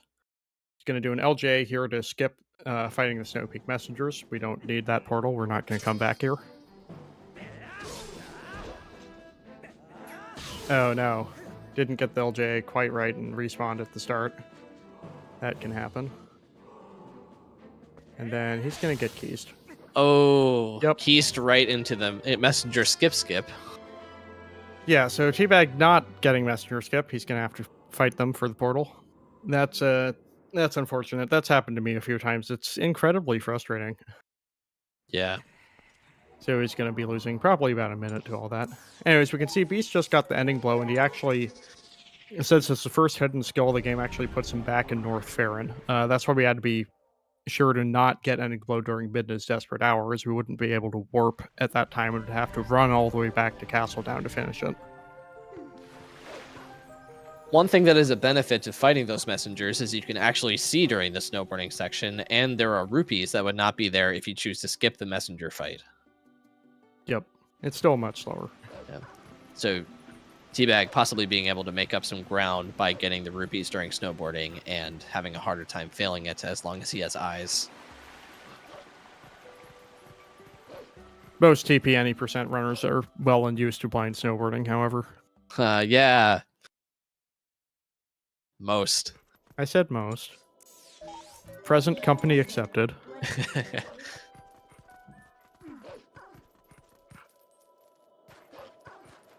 One thing that we did not talk about, I don't think. Did you mention map glitch? I'm not sure. I think I didn't. So, you probably saw Beast just now called Midna, or pull up the map and try to warp, and then talk to Midna. And what happened was he framed perfectly, pulled out the map, and pressed Z at the same time, which causes map glitch, which correct my explanation if I'm wrong, but disables load zones and void planes. Yeah, so normally when you're running up through Snow Peak Ruins, if you don't have the Reekfish scent, which we don't have and can't get, you'll void out in the blizzard. But by setting up map glitch, that means we can no longer void out or enter loading zones, and so the game just lets us run up the mountain. Yeah. The blizzard is still there, but we can deal with that. And then the other interesting point about map glitch is that when it's active, you can't really exit the area you're in normally, but it turns out that you can still howl at a howling stone. which kind of doesn't work like other loading transitions in the game. And then when we exit from there, it'll reload the map, and then we'll be back in the normal state. Yeah, that's another thing about you'll see it later. We'll use map glitch again to get into the Bublin camp to fight King Bublin, which is a load zone or a cutscene trigger, or maybe since it's a cutscene and not a proper load zone. So my understanding is specifically that cutscene triggers an area reload for some reason. Not all cutscenes do, but that one does. And that's why it works out. I'll let you talk about LFC. Yep, Simikin's getting a quick climb there. And yeah, Teabag is doing a trick called ladder freezer cancel. He's done a frame perfect drop off that ladder to get the freezers at the top of the ladder to stop its breath attack. It's supposed to just go forever, but if you do that precise drop, it doesn't.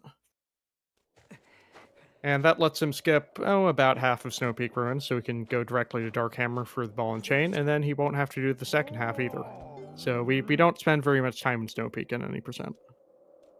And then Beast damage boosted off of this Freezard and did a B attack to get clipped behind the door so he can enter the door to the Dark Hammer fight backwards. Then coming up on Beast's screen, we'll see blind snowboarding because he didn't have quite so much trouble with the messenger skip. Which means the fog is still there.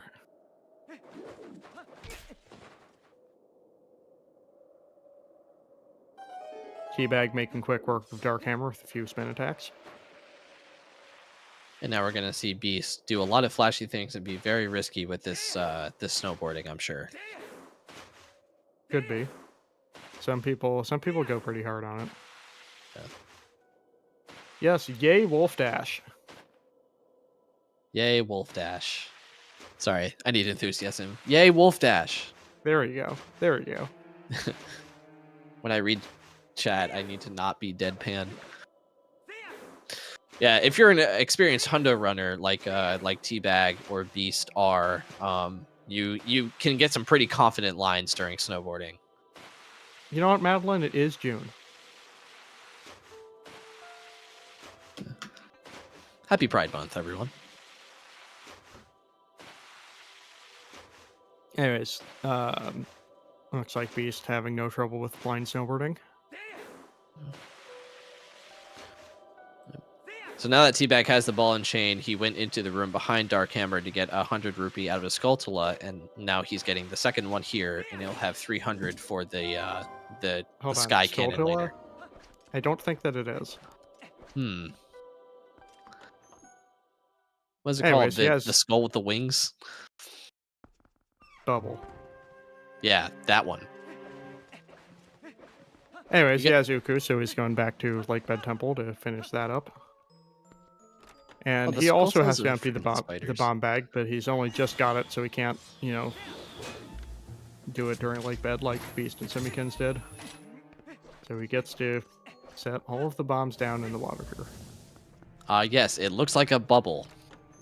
Nice floor clip from Bewildebeest there. The collision in that room just doesn't really work.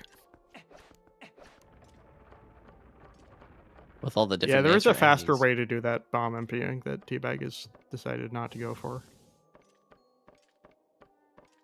It's like Beast needs a couple tries on LFC here. It is a frame perfect trick. We'll see if we see anybody going for Ice Clip instead. I believe I've seen Yukio go for it before, so he may be going that route. Could be, I'm not sure. I've only seen a couple of his runs. Yeah, with all the different names for enemies in this game, I expected it to be called Devandrius or something like that. Teabag unfortunately getting trolled by the collision on the Lakebed Broken Bridge there. It's kind of janky. Yes. That's another thing that seems RNG if you're not good at it. Then off your screen, Juice is getting the bomb bag from Iza right now, so he's not that far behind Ukyo again.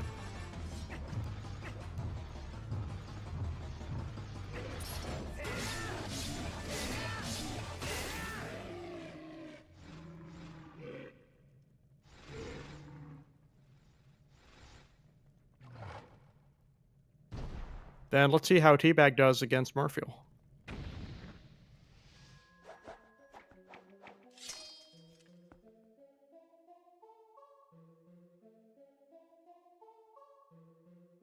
Yeah, Simikin's on his way to Snow Peak, about 10 minutes behind Beast, I believe.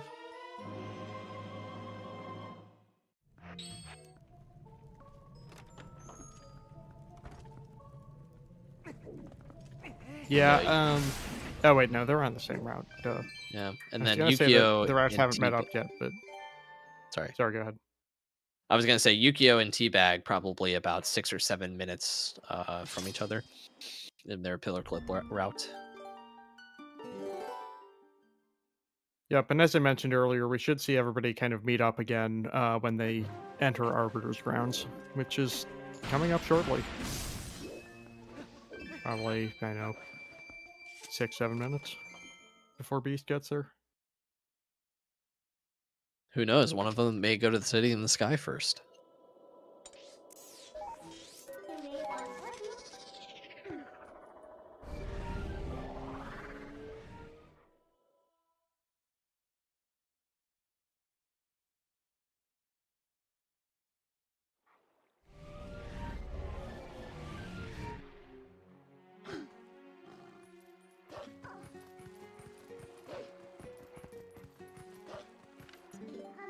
Beast going Alright, to Beast. get the letter from Aru.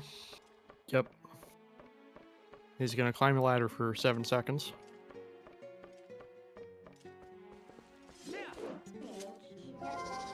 Ooh, Morpheal being a bit unkind to Teabag, deciding not to look at him. Bad swimming pattern for Morpheal there. That's unfortunate. And now Beast gets to climb a ladder that's a little bit longer.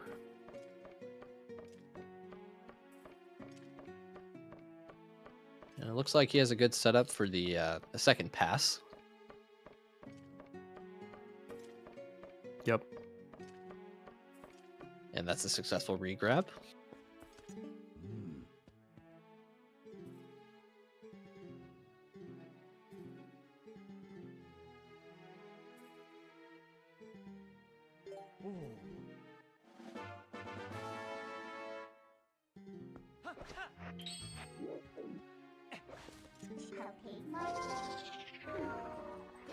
Let's see if Beast gives Aru's note to fire instead of telling him he wants to do the cuckoo minigame.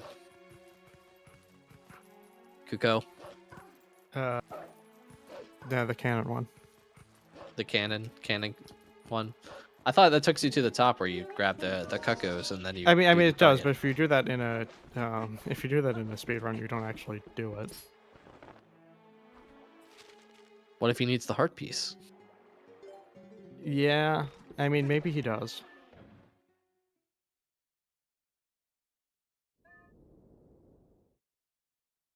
Or the post soul? Hey, there are 2 poses available through Flight by Fel. As mentioned earlier, we'll see Wildebeest panning the camera back to reduce lag. There is a lot of lag in this desert. Yep. Thankfully, the music is pretty good.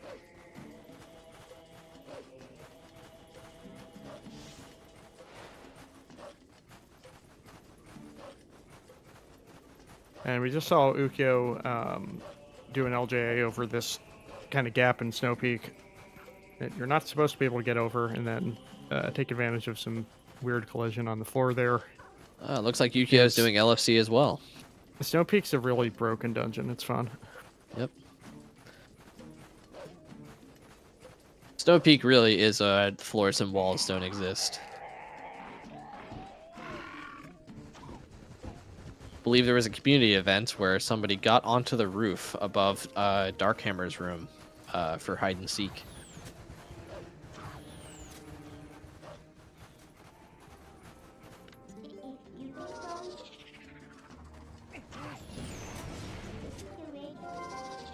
And we'll see Beast do a neat little clip here to avoid having to knock these fences down with the boar.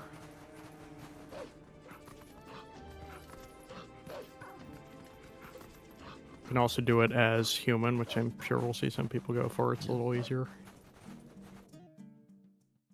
So Beast is going for the second and final use of map glitch, where we are going to do a jump attack, or a long jump attack onto some rocks, and then a jump attack into the Bublin camp to get to the King Bublin fight early. Yep, there are a couple different ways to approach this. This is Beast going for the fastest one, but it's a little bit dangerous. One kind of side effect of map glitch is that if you die with map glitch activated, it's actually a soft lock. The continue prompt at the game over screen never appears. And you fall into the void infinitely. Yeah, but you can at least save warp out of that. So hopefully everything goes well here.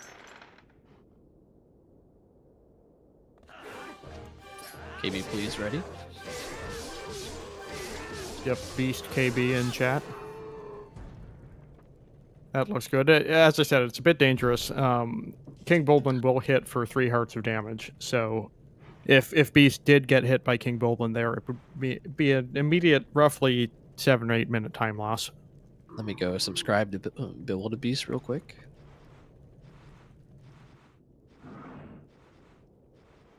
So hopefully nobody else is going to have trouble there today. One of the more frustrating large time losses you can get in this category.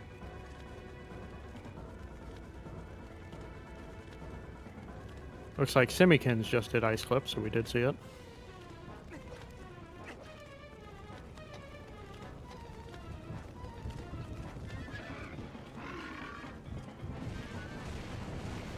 And good rope skip from Waterproof Teabag. Oh no, bad rope skip. That's unfortunate. Unfortunate. So that's what happens if you attempt rope skip and the Goron sees you. Yep, you get to try again.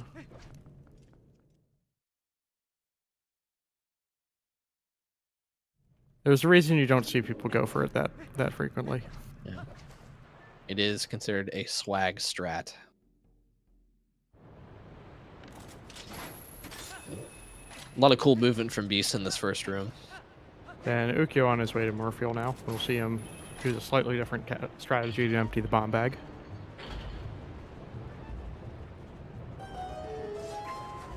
Simi, unfortunately, dying to Dark Hammer. That ball and chain he's swinging around does hit for quite a lot of damage.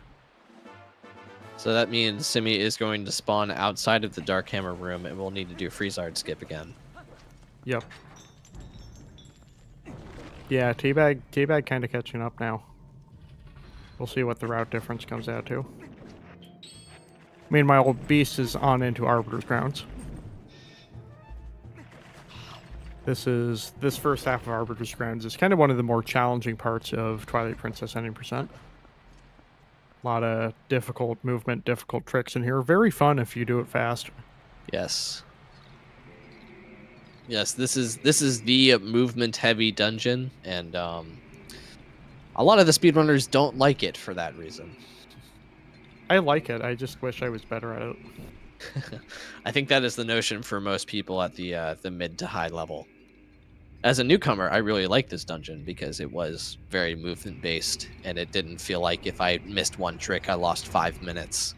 But getting familiar with the tricks in the run, I understand why the higher level runners don't like it. Because there is no BS trick to... Oh, there's plenty of BS at high levels. Yeah, especially this very RNG. I assume we will be seeing Beast attempt a couple very difficult tricks in Arbiter's Grounds. Yeah. Currently he's going for Poe 1 skip. Yeah. And unfortunately having a little trouble with the Moldworms there. Yeah. Tried to get a fast LJA and unfortunately did not get a good up against it. Yep. Yeah, so what he's trying to do here is get a pop-up onto that pillar there so he can grab the ledge that's beyond it. And looks good. And this is a pretty large sequence break in the dungeon. This avoids having to defeat the first Poe in the lobby there. Yeah, so for some reason, a couple difficult combat sequences on the other side of the dungeon. Sorry, go ahead. I was just going to say, for some reason, the Poe door only checks if you have 3 out of 4 of the Poes. It does not check if you have the first one. Well, the game is designed so that you have to beat the first Po. Doing Po 1 skip is the only known way to avoid it. Well, that's not technically true. There's another way, but we won't get into that. So the game assumes that you have to beat Po 1 to progress through the dungeon to even get to the other Poes, so it doesn't bother checking. That's kind of a pattern throughout Twilight Princess. Yeah, and that's a good point, because the game expects you to get the Po sent off of the first Po so that you can dig up the switch to get to the second Po. But you can also get that off of the fourth one. Yep. Or any of them. But in our case, it will be the fourth Po. It's Beast using some RNG manipulation to try to get a faster kill on Po 4, and looks good. I imagine we'll see several runners going for that. You cannot skip the Po sent. No. Let's see, is Ukyo going to save the Smorfeel? That looks good. Well, correction. You can skip the Po sent, but it is slower. Yep. Anorak 5 Those familiar with the Twilight Princess low percent and low transforms categories will know the infamous Po Gate item slide. We can do a pickup slide to make it through the Po Gate while defeating none of the Poes. It just takes 9 hours and 40 minutes. So it's pretty easy to see why we won't see anybody going for that strategy today. And I haven't really been watching Ukyo's Morfield. Do you know what hit he's on? I believe he just got his second bomb going for the second hit. And he's going for a regrab here, so it must be the second hit. That could work for a regrab if he goes for it. He's trying it. Ooh, that's not gonna work. That's unfortunate. Yep, you gotta really get the claw shot out in a hurry if you're going for that. But he should be good. He should be able to keep this going. Yeah. Any Morpheal where you don't drown is a good Morpheal. Facts. It is always slower to lose the fight. Yep, should be good here.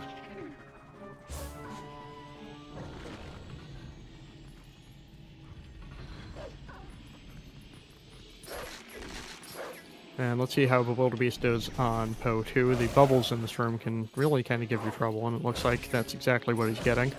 Skulltulus. Bubbles. But a small movement tech he did. Managed to deal with it. And you'll see it again on the next Po. Is when the Po is invulnerable. If you do a jump attack, it will cause them to attack you sooner. Yep, we'll see that on Po 3 as well. Let's see if he goes for Speed Rat. Looks like it. Fortunately, not quite doing it correctly. There's a setup you could do there to get that rat to attack you out of this pushing animation. Did get Speed Bubble, barely.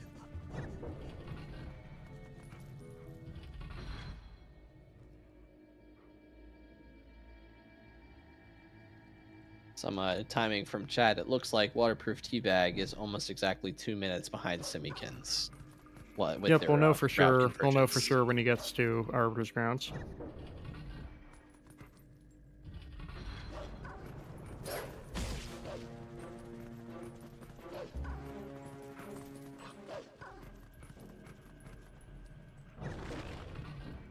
Jimmy having a little trouble with the fence clip there. Looks good. Then Beast will be doing this side of the dungeon kind of backwards. You can see he just used the small key to get through that door, which is looks like it's only locked from the other side, but it is, locked from both sides. And an interesting side effect of that is that this Redead just isn't going to attack him. He has all day to get that charge attack set up. All the enemies in this room are kind of designed assuming that you're coming at them from the other side. Yep, looks like we've got Juice back in. Juice is also fighting Morpheal. Let's see how that goes for them. Looks like they're keeping it pretty close with Ukyo. That's nice. That's what we were all hoping to see today.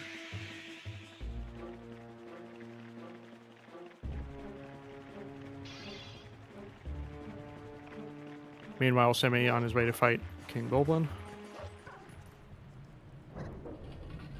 Looks good.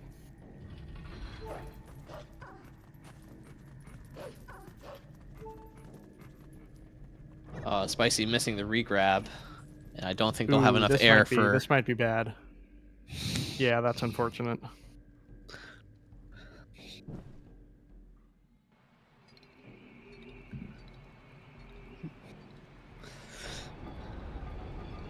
Oh, we have Cat Cannon that just came to join us. Hello, Fire's cat. Ow! And is digging her nails firmly into my thigh. Oh no. We've got some technical difficulties on Fire's side.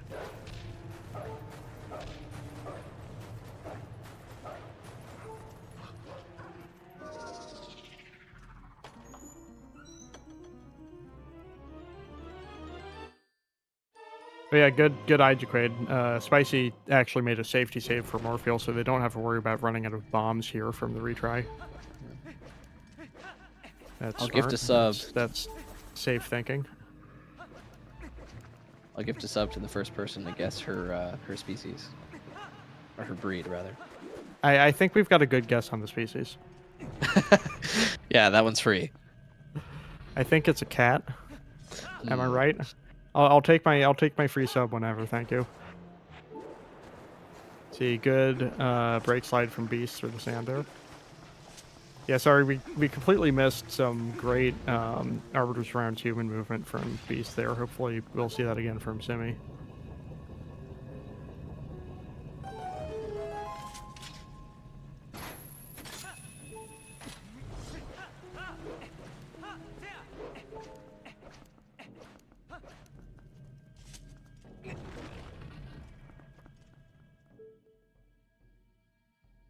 And hopefully Spicy will have better luck with Morpheal the second time.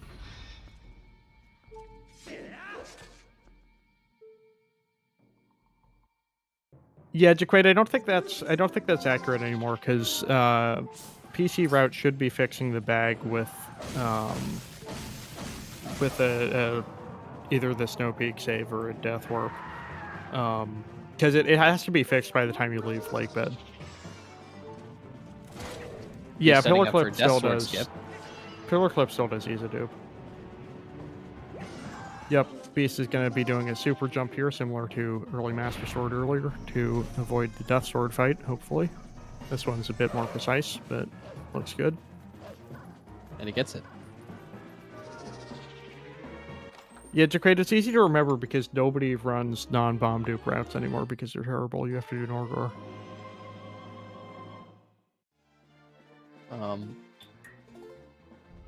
I believe what determines what bombs drop in the temple or in Arbiter's Grounds is what bombs are currently in your bag.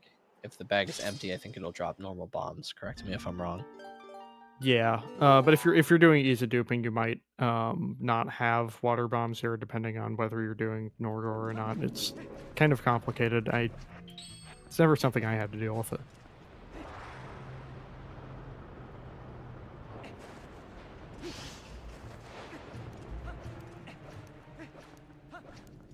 Let's see how Ukyo is doing off screen. Should be making his way to Arbiter's Grounds, I believe. Oh, right, now he still has to do MDH.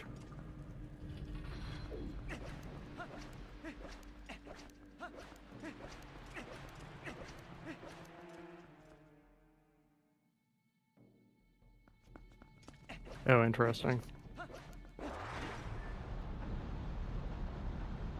Jaquade with the history lesson, everyone. Oh. That is a fun fact that I was not aware of.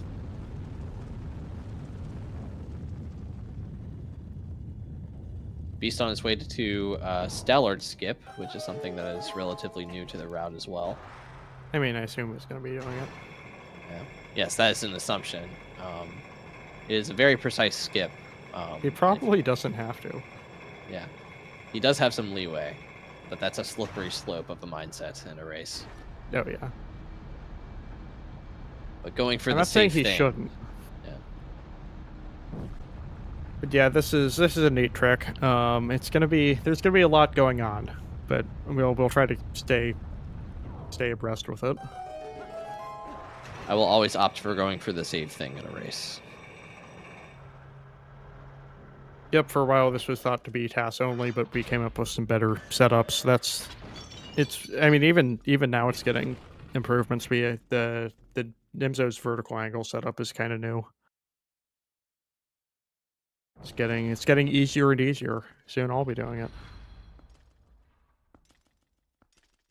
But yeah, it was first revealed in Jim's any percent TAS. It's like Spicy did have a good eel the second time, so that's nice.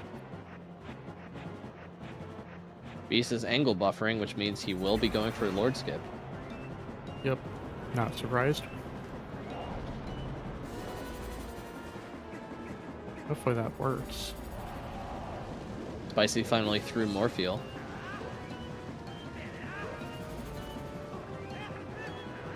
We'll be joining the rest of the gang in Harper's. Hang on. So Beast is doing a trick called Claw Shot Accurate Displacement here to pull Joseph the Stall Troop into the corner here. He's now going to set up for a frame perfect Claw Shot L slide to clip through the wall. Looks like he's going to need another try on that. It's pretty difficult. If Joseph is even in the right place, he doesn't have to be. That looked good. So the last part of the trick, he's going to have to do a bomb boost to make it out of bounds.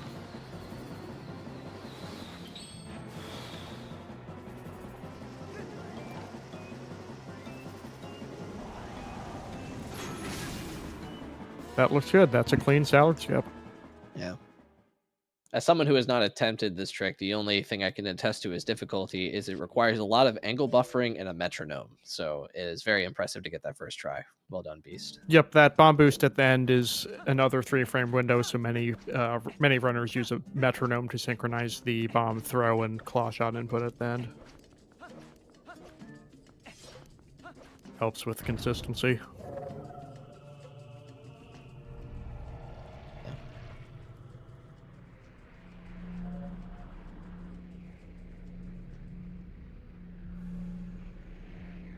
And yeah, there are a couple different ways people set it up. And Beast making quick work of the 5 Twilight Messengers that show up after Arbiter's Grounds there. Yeah, some people do look at the bomb flashes and don't specifically use the metronome. There is the visual cue. Yep, just a couple different ways to do it. I know Beast metronomes it though.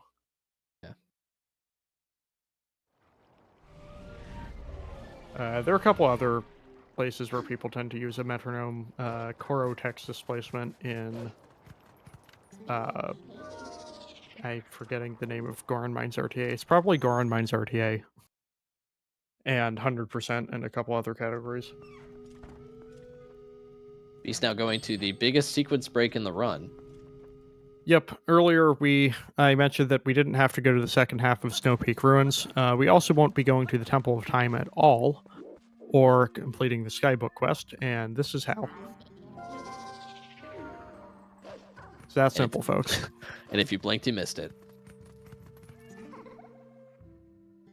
Yep, that trick saves a lot of time. I'm not exactly sure, but you wouldn't want to go to Temple of Time instead.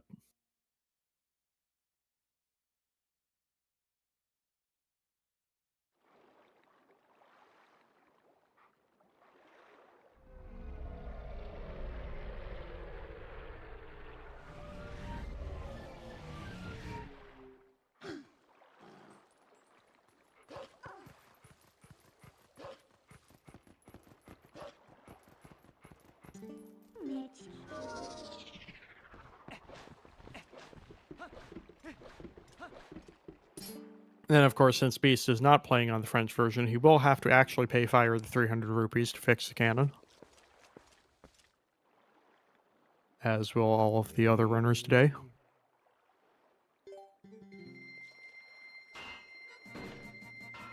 Yeah, there are a few people in the tournament that are running on French, and what Morgan is referring to is that it was found recently. Well, apparently it was the thing that was known in the French community for a while, that the way that French is coded, specifically the French language, you can say yes to fire, and he will say, "Oops, you don't have enough rupees," and then you can say yes again, and then he'll just build the cannon for you.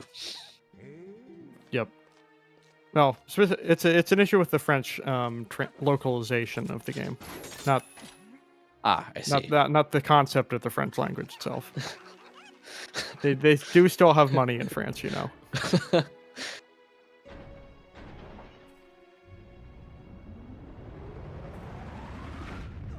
I thought Anyways, France was Beast. on the honor system. Fire said, "I'll pay you back. You'll pay me back eventually. It's fine." Anyways, Beast now on his way to City in the Sky. He's on his way to get the double claw shots. This is another kind of fun segment. Lot of movement, lot of claw shot aiming. Couple cool tricks. Semikin's We'll, of course, unfortunately call that failing the out as human they happen. movement.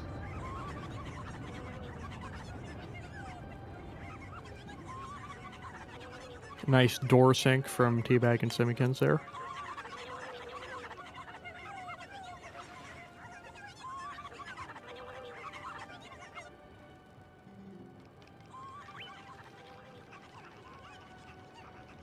Astro, I actually don't know on that one. Somebody else will have to answer. I don't know if it was on Wii or not.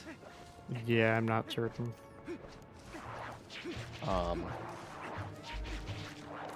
There was some talk about NTSC French versus PAL French for the Wii. I don't know. The Wii has different versions. It's weird. Is that? I'm not sure that's what it was. I don't know. Neither of us know what we're talking about. Don't listen to us.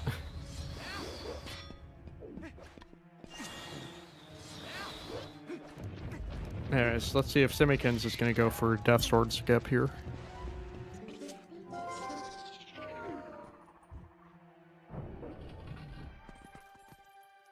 It works Cass on every says SD it does French work version. on, yeah, Oh, there you go.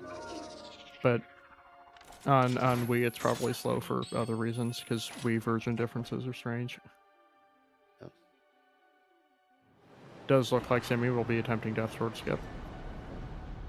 Another quick thing from Beast that if you blinked and missed it is he opened that door going into the main City in the Sky room as Wolf, and if you were just far enough away from the trigger to the door as Wolf to open it and not trigger the fan that prevents you from getting the boss key above that room, because for some reason that trigger is like if you press your chest against the door you hit it, but if you open it as Wolf you do not.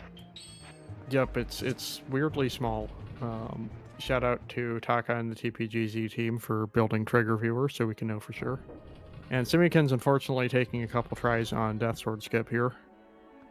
It is a fairly precise trick, looks good. And he finally gets it. Then Bewildered Beast getting the only small key we'll need in City in the Sky. Technically it is possible to skip this, but as far as we know, that's currently TAS only. $100 for you if you figure out how to do it RTA. And going back outside, Beast will be doing a quick movement tech that will go around a cutscene trigger for Argarok. And what this does is let us go back to the small key room after a save warp instead of going back to the start of the dungeon, which saves a significant amount of time. Gesundheit. Yep. Normally when we save warped after double claw shots, puts us back to the start, but we can respawn key chest. And we also miss watching the cutscene. The cutscene takes quite a while. This is Vanilla Lotus. Vanilla any percent. See Teabag's Death Sword skip here.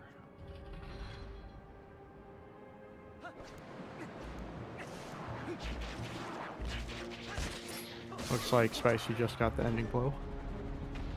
And off screen, Ukyo is in Arbiter's Grounds.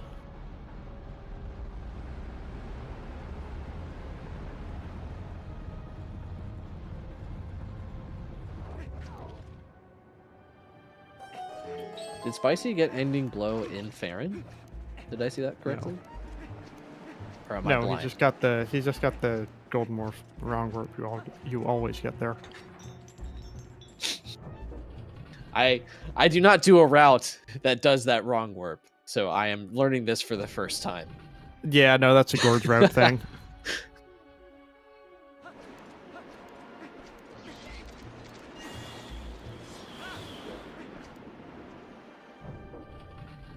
Let's see how Beast does in Block Room. We might go for Tile Worm LJ. We'll see. I forget.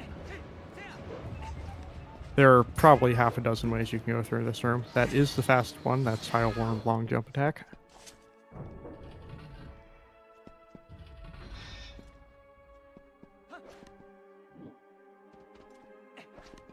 Nice 1-frame roll from Beast going into this room. Yep. Looks like Simi is opting to fight Stallard the conventional way. This is several minutes slower. Yeah, in fairness to the Dynalphos, I mean, look, getting hit by the claw shot sounds like it would hurt. It does seem very sharp.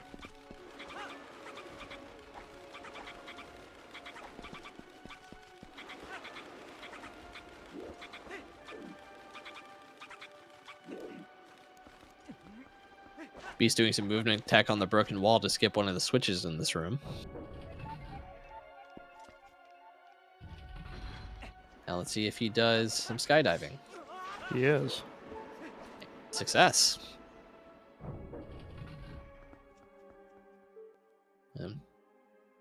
Yep, and now he just has to not get hit in the Ralphos fight, which should be pretty easy. Yeah, I hope he looked at his health before doing skydiving. I assume he did. But thankfully, he's not actually going to have to worry about fighting a Ralphos as such.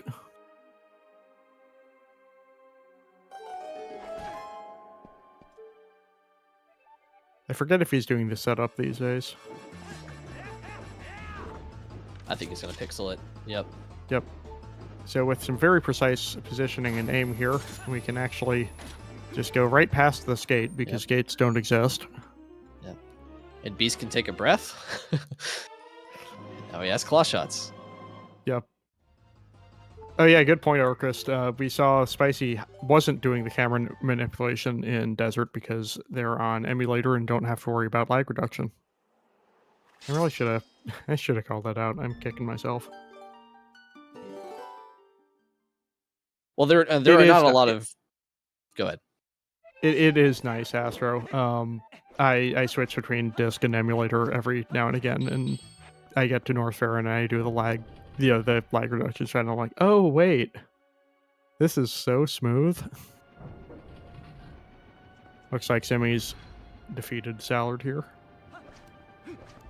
It is something that's easy to miss because there are not a lot of emulator runners currently, but it is something that is pretty significant and why the emulator has a different board, which is different from some different Zelda runs. Then let's see. We'll see Teabag Stallard Phase 2 in a second. We'll see a cool kind of cheese to get a fast knockdown on the second phase here. Normally in this stage of the fight, you kind of have to ride the spinner all the way up the arena. But hopefully with some precise movement, Teabag will be able to avoid having to do that. That looks good. And then by chaining quite a lot of quick spins, he should be able to get the fight done quickly. And we just saw Beast do Kai Clip. He's clipped through the floor to get up to the boss key. Shout out to Power Gamer Kai.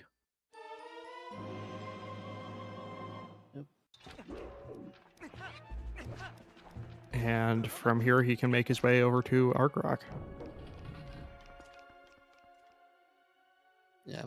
Yeah, that was another pretty significant skip. That was if you blinked, you missed it, where you can claw shot the top of that grate, and then you can kind of push the reticle of the second claw shot up to the grate that is above the one you are currently grabbing, and that will skip a significant portion of City in the Sky. Yep, he's now doing some precise claw shots and long jump attacks to skip over having to turn the big fan on that would get those things spinning around.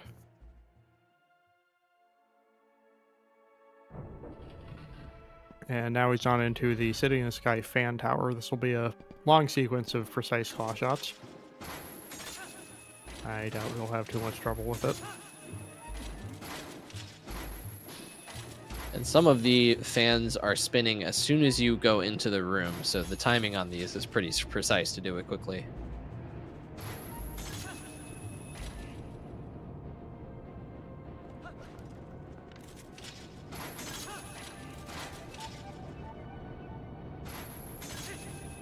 And off your screen, it looks like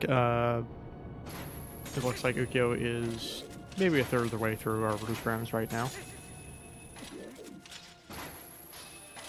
Probably, I don't know, 5 minutes ahead of Spicy or so. Very clean fan tower by Beast. Yeah, that's not as easy as it looks.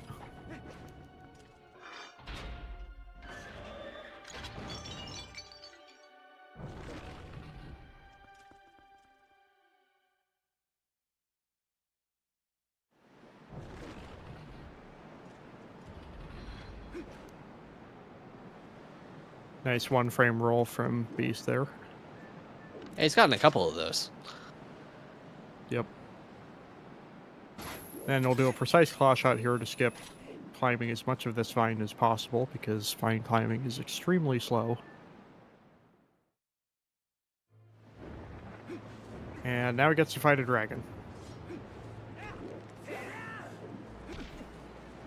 There are a couple of neat strategies he'll use in this fight to make it go a little faster, although there's really only so fast you can make it go.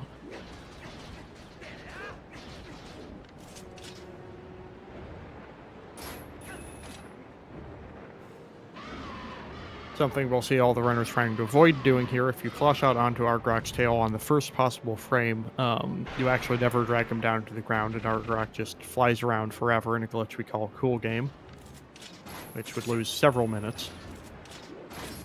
Beast quickly claw-shotting back up to the pillar to get a fast second cycle on Argrok here, not having to wait for it to fly around the arena. I think Beast actually opted to tap his claw shot twice to prevent Cool Game, because he did get there quite fast. Yep.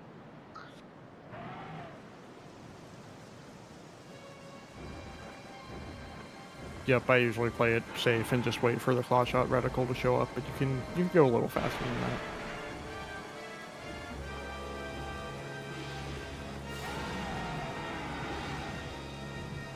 Let's see how Juice does with Po1 skip here. Getting some revenge on the Mordorms. That looks good. That's clean. Bet he feels real nice about that. Yeah. That'll be a nice time saver for him. Yeah, I don't know what his spinner segment looks like usually.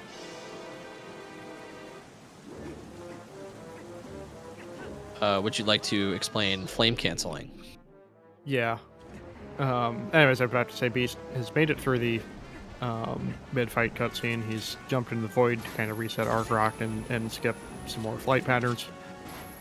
Now he'll be trying to do some flame cancels. He's waiting until right before Argrok starts shooting fire here, and then he's going to actually use the claw shot to descend far enough that Argrok thinks that he's fallen out of the arena and stops shooting the flame immediately, so he can get a faster hit. He'll do one more cycle of that, and the strategy is a little different on the third cycle. Then watch Simi here for the fan trigger skip. Looks like he's going to be a little more careful about setting it up here. The goal there is just to open the door from as far away as possible. Here's Beast's second Argrok flame cancel. It's like Juice unfortunately did not get the RNG manip on Po 4, so he's having to kind of wait a bit longer in that fight.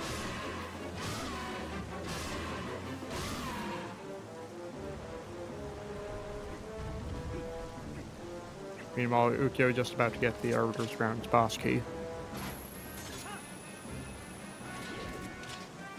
Then for this third cycle on Beast's screen, normally Argrok kind of tries to juke you on this one and turns around halfway through and starts moving the other direction. So that lets him use a slightly different strategy where he's going to use the Iron Boots to sink very far down during this part of the cycle. And then claw shot onto Argrok's back as he heads back up there. So that's a clean Argrok fight. That's about as fast as you can do it in any percent without the aid of Rare Chew Jelly. Although in Hundo you will see a 2 cycle there.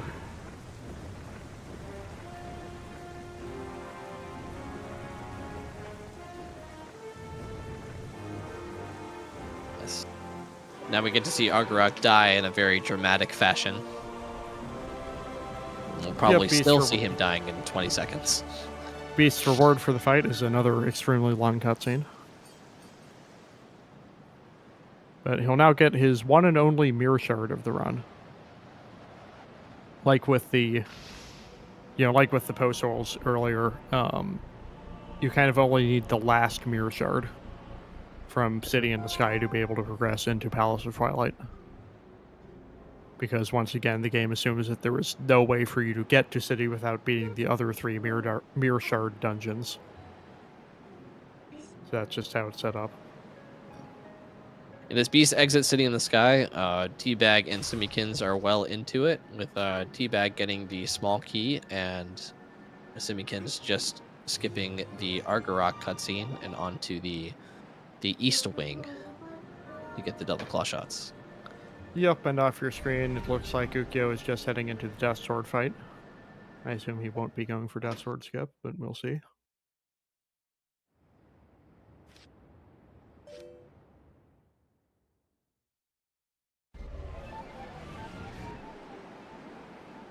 Yep, shout out to Rhino, longtime Twilight Princess all mirror shards runner.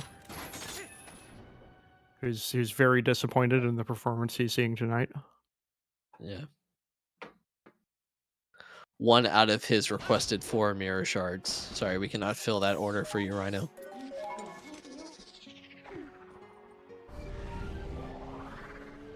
Orchrist, I hope you aren't eating cereal right now.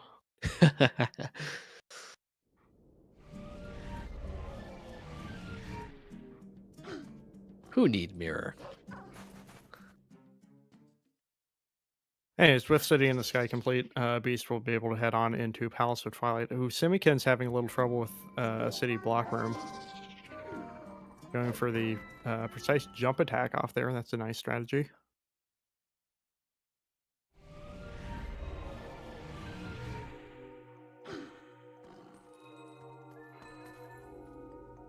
Then Palace of Twilight is an interesting dungeon in this TP speedrun because it's going to be almost completely glitchless. There aren't many sequence breaks available in this dungeon. We won't be able to skip any items or any rooms. But that does make for a lot of interesting movements, and there are some very precise long jump attacks that lose a lot of time and only save a little, but they look great. Yeah, I really like the variety you get with having Palace of Twilight in at the end here. Like, you've gotten through it's not, the glitchiest speedrunning in existence, but it's up there. There's a lot of stuff going on, and then at the end we have 20 minutes of, okay, now how good is your movement? Yeah. And especially in Palace of Twilight, we have 5 different runners, and I imagine we'll see 5 different routes within Palace of Twilight that are just going to be very slightly different. Sorry, I'm still trying to put that together. I expect personally everybody going through Palace exactly the same. Ooh, unfortunate from Simikins here to fail the Uku jump. What I mean is that some will go for certain long jump attacks to, get off platform cycles easier. Yeah, I get you now. Yeah, no one is going to do Palace of Twilight backwards. You can, kind of. You could.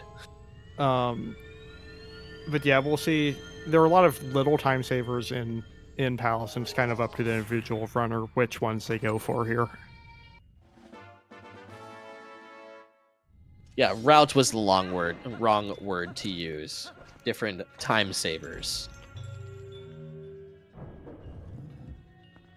Yep, Teabag definitely catching up here.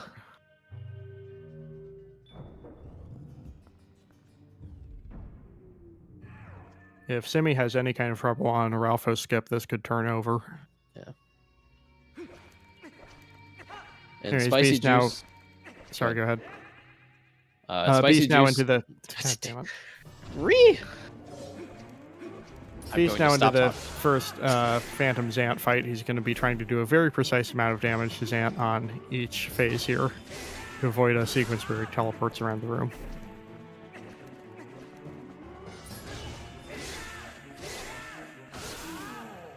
And Simi also not using the setup on Aralfo skip. Hopefully this works out for him. Just barely. That was a close one. Same from Teabag. And again, just barely.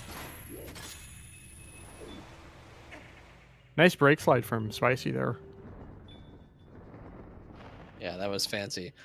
And Spicy Juice about to fight Death Sword, and Yukio is currently fighting Stalord.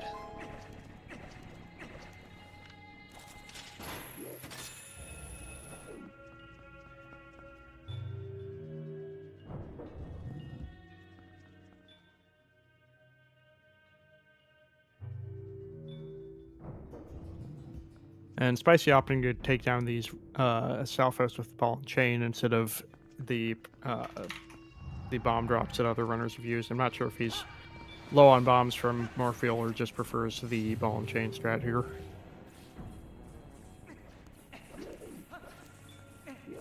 I do the ball and chain strat. It doesn't lose that much time, and it's only a little bit slower. Less precise.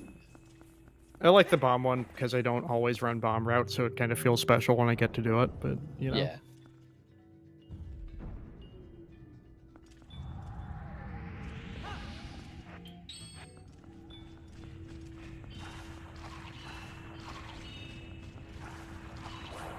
Beast almost finished with the west wing of Palace of Twilight. Not a lot to talk about there, rather than just the fast Phantom Zan fight. There will be a bit more shenanigans in the east wing, but it mostly comes in the second half of Palace of Twilight as a whole.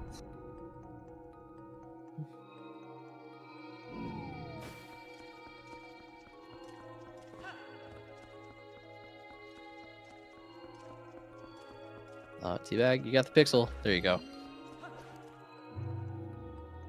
Teabag successfully getting Kai Clip. And Simikin's not far behind. Yeah, this is really close now. Yeah. Teabag has now overtaken Simikins.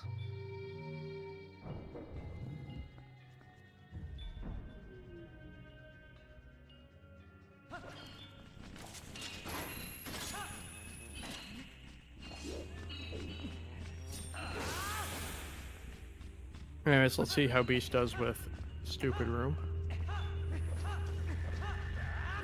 And that's very clean.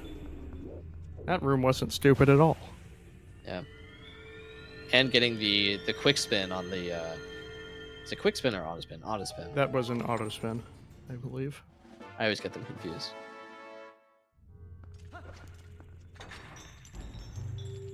Yeah, I assume, statistically speaking, another runner today will end up demonstrating why we call that one Stupid Room. Yeah. For those that don't know, the gimmick of Palace of Twilight is you need to destroy each of the Zant heads to get the small key to progress. In that one, the Zant head likes to move around to those different moving platforms, and if you fall down, you have to claw shot back up. And it will turn you into Wolf, which is just very slow. Yeah, it's very easy to fall down. It's very easy to get trolled by the Zant head spawn positions. It's frustrating. But looked very clean there. Buddy shot, pause stamp. Let's go. Oh, and he gets it. Very clean. Yeah, nice no-look claw shot there. Yeah, there are 7 small keys in Palace, and we need to get every single one of them. Then some clean fan tower aiming from Simi there. That's very nice. That trick that Beast just did is called Spidey Shot because you look like Spider-Man when you do it.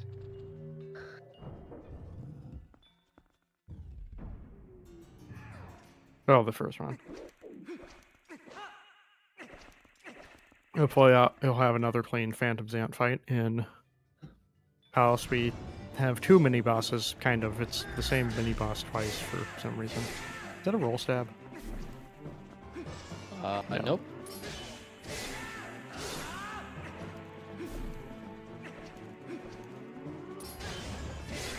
So there is such a thing as too much damage on Phantom Zant. And he did very precise damage to make sure he did not teleport around the room and generally just juke you for about 20 seconds before becoming vulnerable again. But that's absolutely textbook Phantom Zant fights from Beast there. Then, I think Simi missed the fast second cycle on Argrok here, so that'll let Teabag extend the lead a little. Spicy Juice falling in No, the I'm wrong. I just wasn't. I forgot what phase we were on. They are still neck and neck.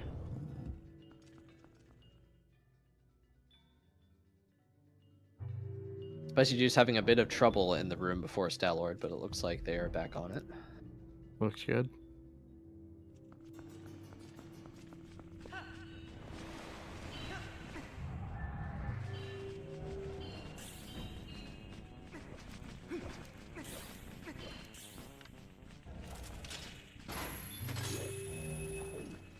Oh, that was interesting. Did the Shadow Beast move the soul? Yeah, out that of can the- happen sometimes. And it rolled right back in before he claw-shotted it. If you're unlucky, it can do that while you're still on the stairs, which is pretty annoying. And no trouble from Stupid Room going back the other way. That's exactly what you want on this segment. Yeah, one of the things that makes Palace of Twilight so frustrating for a speedrun is that there are not a lot of things that drop health, and it hurts. And Beast has done that very well to keep himself at 3 hearts. I don't think he's been hit at all. Yep, you can take a lot of damage in there. And in fact, we'll see him taking some intentional damage kind of in the second half of the dungeon. Nice 1-frame soul throw there to skip having to carry it slowly to the platform. This is a great light sword segment from Beast here. Yeah. Bewildered Beast, the current record holder, putting on just an absolute clinic in the late game here. That's an extremely clean first half of Palace of Twilight. Always happy to see it. Spicy Juice getting kind of trolled by Stallard's elbow there. The first phase of this fight can go pretty badly if you get bad RNG, which appears to be happening.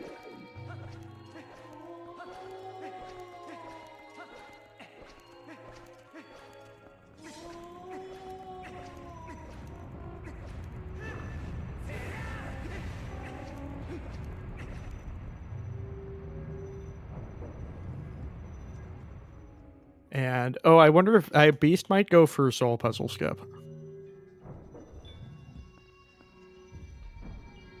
I know he can do it. He went for Rope Skip. Nope, he's playing it safe.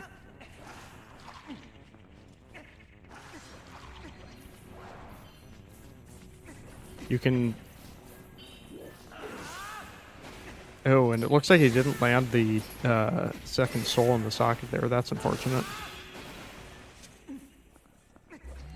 So just like we said, he took a bit of damage there because he missed that soul, and now he's at half the health he started with. Yeah, especially that room. It's easy to really rack up the damage from those squeebles. But anyways, as we'll see.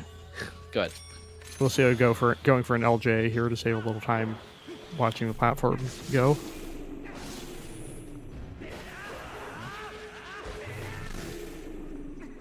It's a lot of little strategies here. The game said screw you, fodder. Beast gets all the health.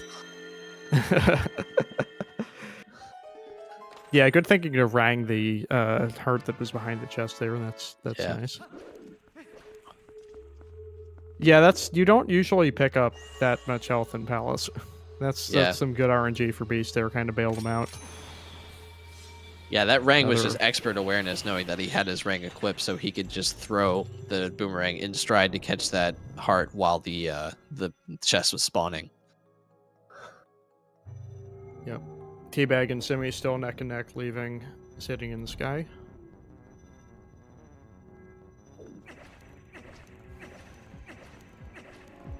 And Spicy just finishing Stalord.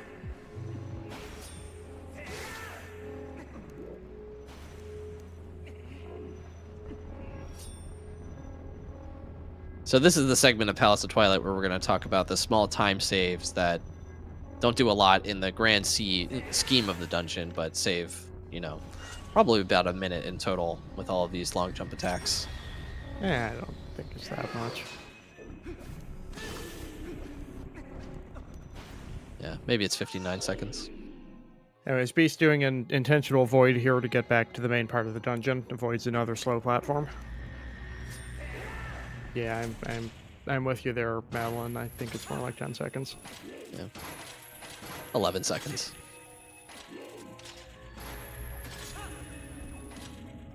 More than 0. But less than 100.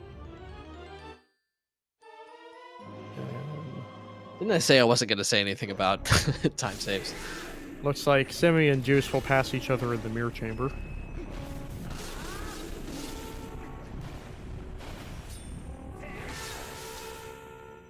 I don't really count. You can do early platform without that LJ, so no, it doesn't count. Yeah. It's like Beast is done with that outside section there.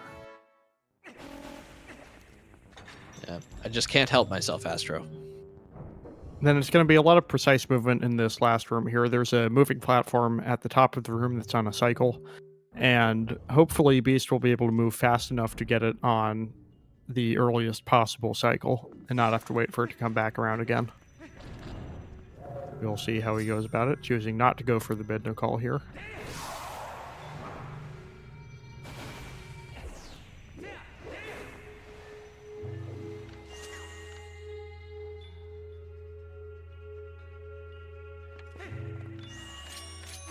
But he is going for the long jump attack.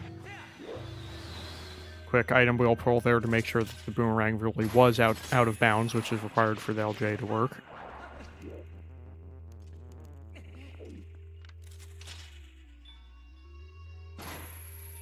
And that's the platform. It's that one. Yep. That one right there. Thank you, Beast. Beast the paid actor. That is the platform from early platform cycle. Looks like you made it.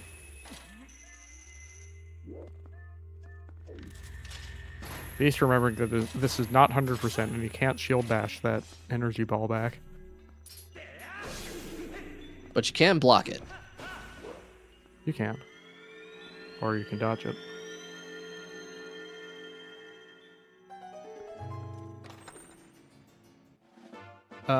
I guess technically, right, Heidi a Cat, right now it is in order, but that's coincidence. That's just how it happens to be. Beast and Simikins and Teabag were the other way around for most of the race.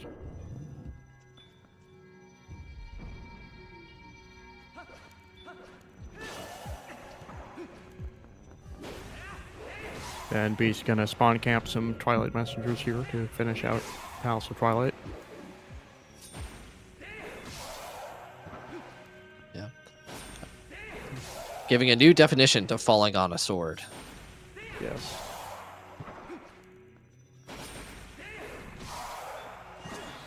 Yeah, we'll see what the final times end up being. Currently, I think it would be pretty hard for anybody to overtake Bewildered Beast, but Simi and Teabag are very close to each other, and I think Spicy and her fifth runner, Ukyo, who's off screen right now.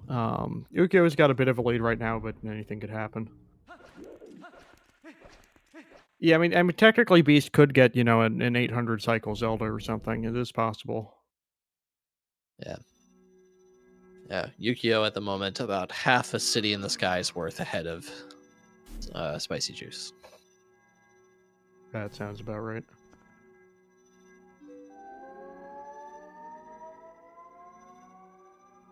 And I think Simi just missed the soul throw in the cutscene there.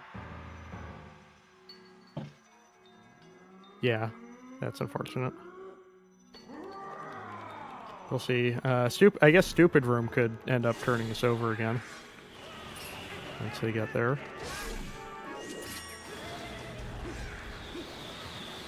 Meanwhile, Beast fighting Zant. This is a fairly long boss fight, going through 6 phases, the first 5 of which call back to other bosses and mini bosses from the game that we've definitely seen as part of this speedrun, like Diababa and Dangoro.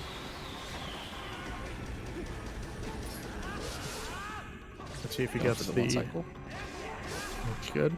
Very nice. Yep, some precise attacks there to skip the second cycle on Dangoro phase there. Then this is a Morphle phase, and like with the actual Morphle fight, he'll have to use water bombs to keep his air meter full. Thankfully, a little easier this time around. It's not nearly as long.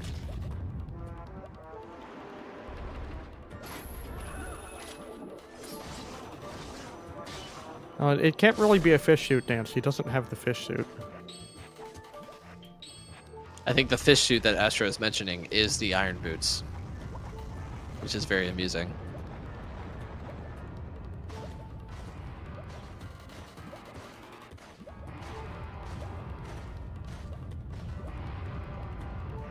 And solid city first room from Spicy there. There's a little... It's not quite as simple as just LJing across, because there are certain ways to get the LJ to happen faster, and you have to dodge all those Helmosaurs, but that was very clean.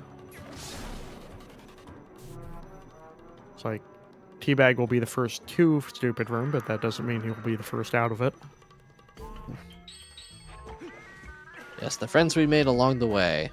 Oh, don't worry, Astro. We'll see them soon. All these friends that we definitely met.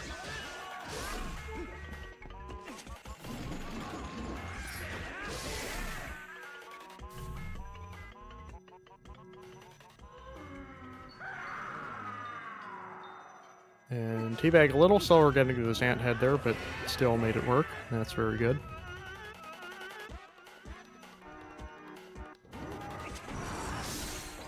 Let's see how Simi does. It's a close respawn there, and makes quick work of it. Oh, but he falls in. He falls down. That's unfortunate. So that's why it's stupid, because stuff like this happens. And he can't. And now he's down there as Wolf, and he's got to get all the way back here and go over the platforms again. That's unfortunate. And he can't just claw shot up because there's smoke there. Yep, as Asper pointed out, that fifth Zant phase that Beast just went through is the only required use of the ball and chain in the game. If we didn't have that, we wouldn't have to go to Snow Peak in the first place. And for this last phase, he's doing some precise attacks to hit Zant with only the fourth phase of the combo. Yeah. Any earlier hit will cause him to just teleport away. Yeah. Which is very interesting about Zant, that only the last hit of the combo matters when it deals with damage game. Oh, yo, Zant just died. Peepo sad.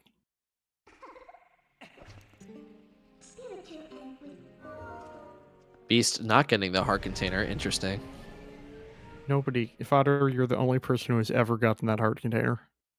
Hyrule Castle is scary.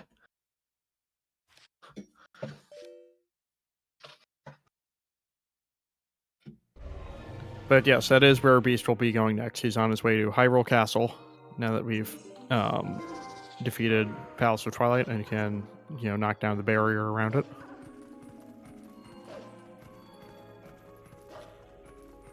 Let's see Spicy's Argarot cutscene skip. Ooh. A little too early getting off the railing there. Not a huge problem, we'll just have to try again.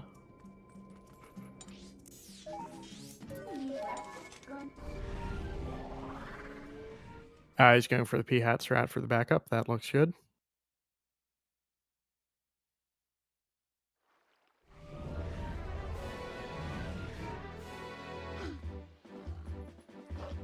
King Bubblen doesn't speak. That's impossible.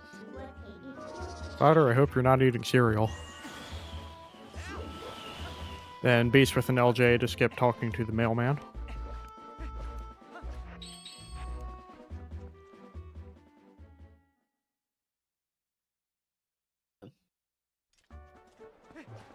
As far as enemy damage, Hyrule Castle is a lot less scary than Palace of Twilight, and there is really no need to get the heart container, unless your name is Fodder Cannon. and you're very unsure of yourself. Oh, you missed the bonk. Run invalid. Yeah, Beast unfortunately missing the bonk into this rather lengthy cutscene here, which means this red is invalid. And he'll be disqualified from the race. This cutscene is the longest cutscene in Twilight Princess 90%, possibly the whole game. It's just under 2 minutes long. Nice opportunity to, get up, stretch your legs a little. Yep. And now Beast has plenty of time to read all of chat and respond to all of your questions specifically. I mean, or he's going to go to the bathroom or something, who knows. Yeah, that makes more sense.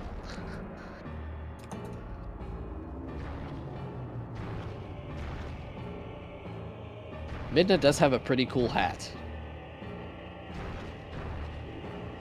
See, then Ukyo is just going up to the boss key and City in the Sky, so still probably a few minutes ahead of Spicy Juice. No one has been disqualified yet. Yeah, to be clear to everybody, that's a joke. Beast has not been disqualified. The bonk doesn't matter. It's just it's a funny little community and joke there.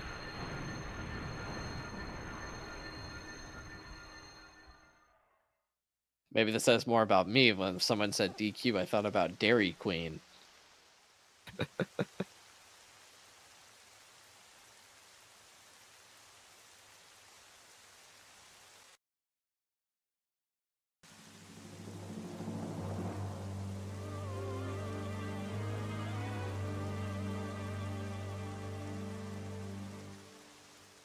And being in the TP community for 6 months, I still assume that the TP acronym means toilet paper.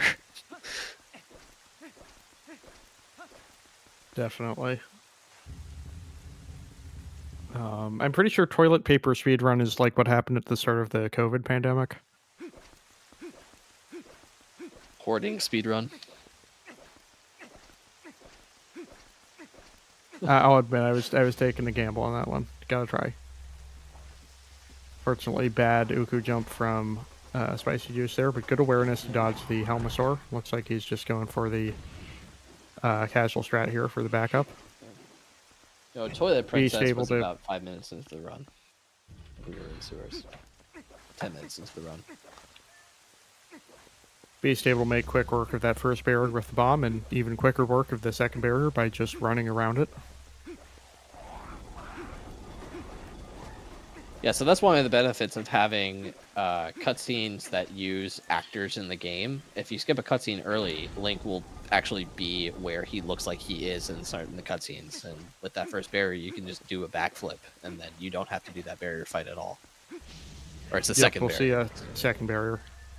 You can just run right out of it. Backflip's a little faster, I guess. Yeah. And fast King Golden 4 fight. I assume. Yep, looks good. So is that the one cycle? He did get the one cycle. Nice.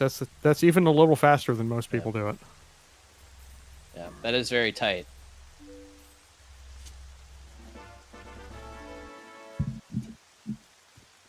Qwerty, I can tell you at least one person backflips, and they are speaking to you right now. Let's see if he gets the one frame backflip here. Link, he spoke. Sick flip. Nice. That's right. That saves a couple text boxes. Spicy, unfortunately, had trouble with Aralfo's skip.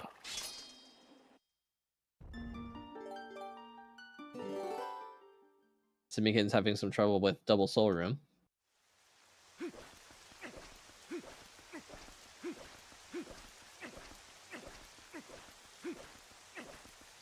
Yep, those blind soul throws where you can't really see where you're aiming are can be a little difficult.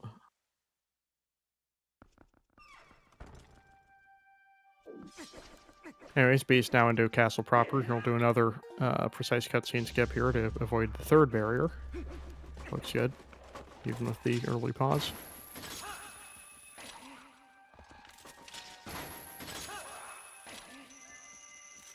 Unfortunate game over from Juice there during Aralfo's skip. It's a precise claw shot. Oh. and you're really on a timer to get it done before the Aralphos comes down and hits you and knocks you out of that precise position you need to be in for the trick to work. Another fun fact about Hyrule Castle is if in the first room of Hyrule Castle, if you don't actually trigger that barrier fight, the lights don't turn on, which greatly reduces lag in that room. Yep. Teabag being very careful here to avoid taking fall damage on the way down from the Palace boss key. Interesting choice with the spinner there.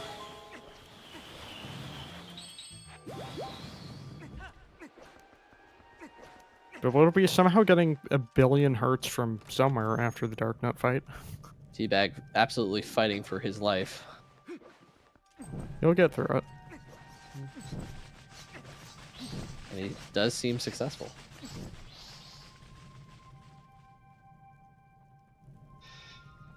You're thinking of 100% Astro. Doing that skip requires the jump strike hidden skill, which we don't have. He is, however, going to skip the second Dark Nut in front of the Zelda door. It's also going to make very quick work of those Denalphos with the bomb.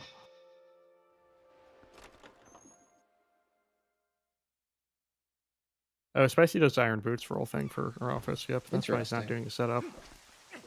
Hey, there we go.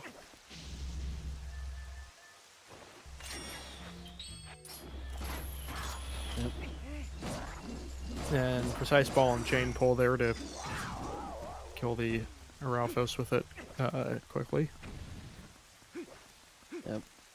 And Yukio currently on the second phase of Argarok on Aerialphos. Shouldn't be on the second phase of Aralphos. If that happens in an 80% run, your Aralphos skip has gone very wrong.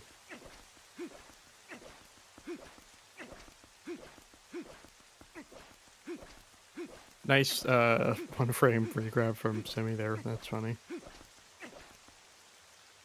I think that's a framer. I'm not totally sure.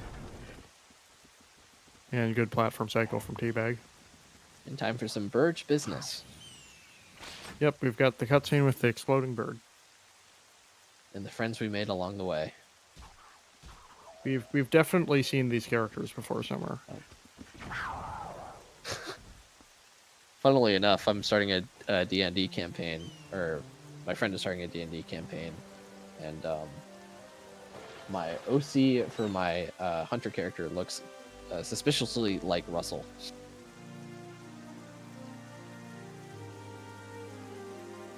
He even has a falcon. Nice.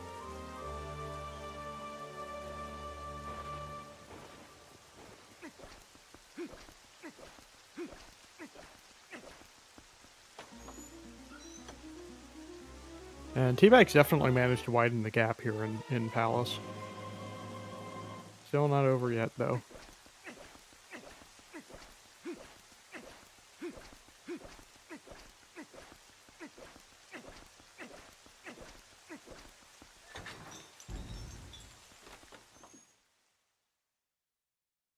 Spicy, unfortunately, having a rough time with Kai-Clip there.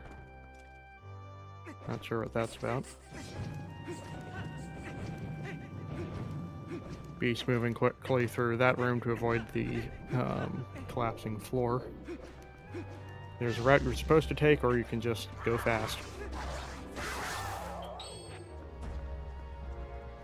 Couple spin attacks to take down those Zeldaphos. And a precise claw shot here to skip some of the intermediate claw shot targets you're meant to use.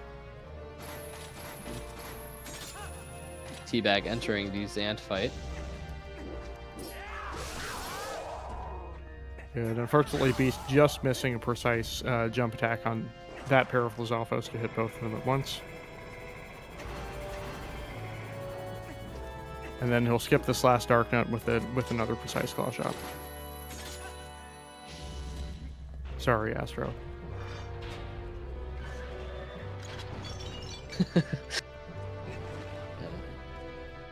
Astro, I hope you're enjoying this run. It seems like we're not doing a lot of the things that you're excited for.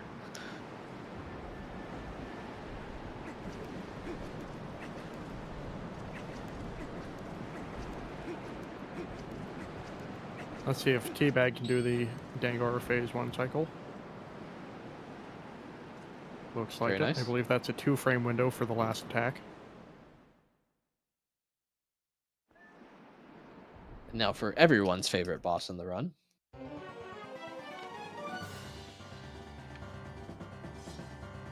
Oh, no. Oh. Simi falling down in early platforms. That's really unfortunate for Semi there. That is a long fall. That's rough. And unfortunately, since it was before he killed the last Zant head, he has to take an even slower platform ride back up. That sucks.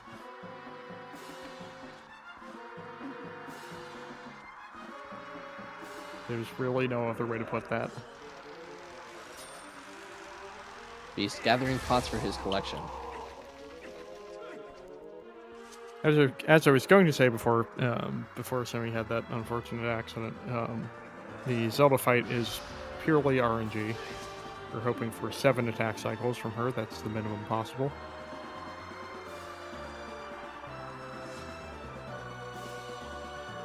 These pots slightly off kilter in the middle there. Yeah, unfortunately, Zelda doesn't appear to like the pot fork so much. That's You broke your unfortunate. pots, Beast. What are you going to do about it?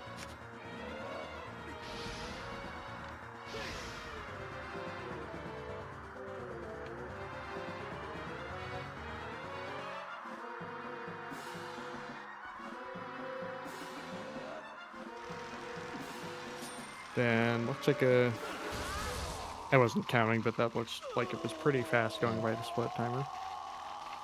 Does seem pretty fast.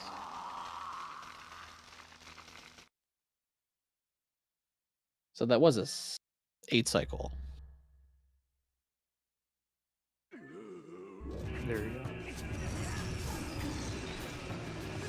Alright, now into the beast cannon fight. Email Nice, me. going for the backup strat there where you go through his back. Yeah. I need to remind myself to do that one because Ganon does not like to face the correct direction same. for that.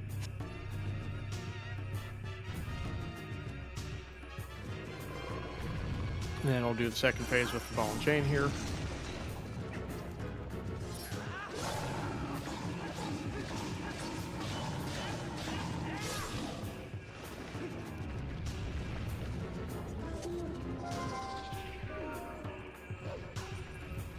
Teabag with a very clean Zant fight. Yep. That puts him about 4 minutes ahead of Simi at this point. Yeah, it really is that much now. Huh?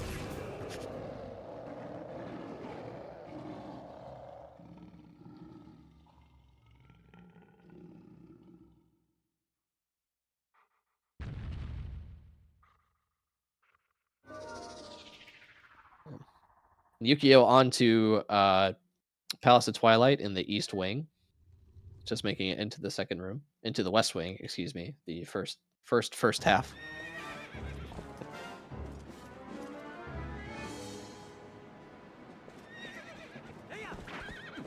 Let's see how Beast does on horseback.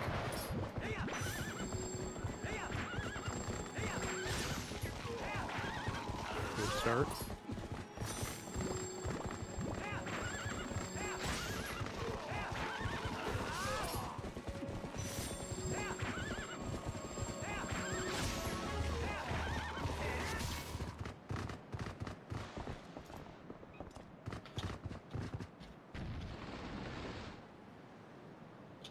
And Beast now 3 auto spins away from victory.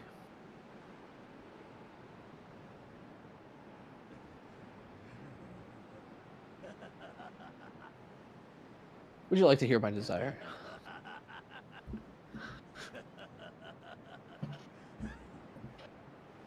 Yeah, we'll see, Madeline. I think it's... Well, no, I think it's possible. I think you could do it.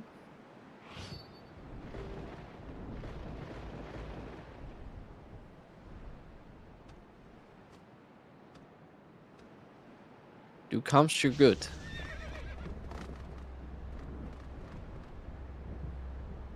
Let's see if she gets bonked into cutscene.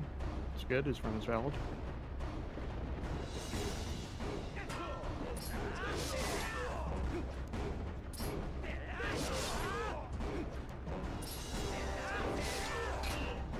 Oh, come on, Beast. There we go. Oh, that's heartbreak. Oh, I think he might still have it. Okay. That's No, close. I think he got it. Race time says 2:49:57. By 3 seconds, the sub 250 by Beast. He did it. GG. That's the new fastest fastest TP any percent somebody's done in a race by 3 minutes. And I think only the 5th sub 250 run ever. That's an amazing performance from Beast today. Yeah. And Beast is in the waiting room. Let's see if we can get him in to tell us how he feels about that run.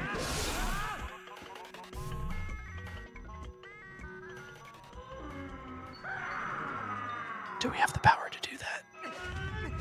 I think the race camera's got to do it. Okay. There it is. Yo, Hey, Beast. howdy. The man himself. I am a man himself. Yeah. Congratulations, man. That's a great run. Thank you. Yeah, I'm proud of getting that in the race. You should be. So okay, let me just clear up the timer thing. So what happened was I connected my timer or my live split to race time for the first time. I've never been able to do it before. It always crashed. And then Well, apparently you weren't able to do it this time either. Well, no. So I did do it this time. It worked, and then I closed the race time window that opened because I thought that would be fine. Oh no. And it set my timer to Nope, it's negative- not fine. Right. It set my timer to -15. Didn't change it back to 0, and also didn't start automatically. So that's why it was started at -15. So whatever. Yeah, that's rough.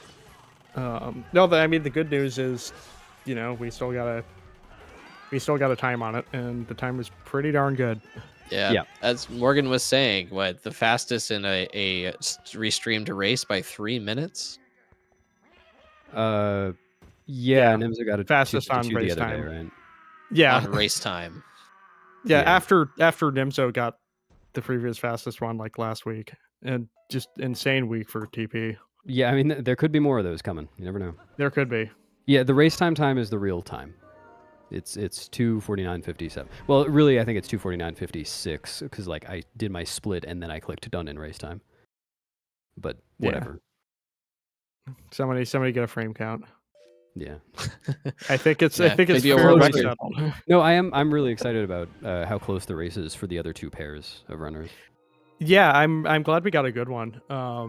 You know, it's Spicy. The gaps have widened a bit, but Spicy and Dukio were really close for the first couple hours or so. Yeah. Yeah. Yukio coming up on the most punishing part of Palace of Twilight, so Spicy could very well catch up.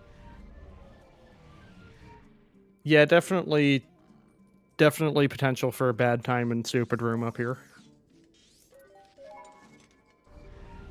I think at this point, And that LJ, Simi oh, that worked. Sorry, go ahead. No, I didn't think that LJ would work. I think I might be behind you guys too. I should not Yeah, you're commentate. behind us. You're definitely behind us. Yeah. So Beast, as the current world record holder, how do you feel going into this tournament with so many people that have been grinding for weeks, for months to get to the same level? And we have a couple of people sub 250 now.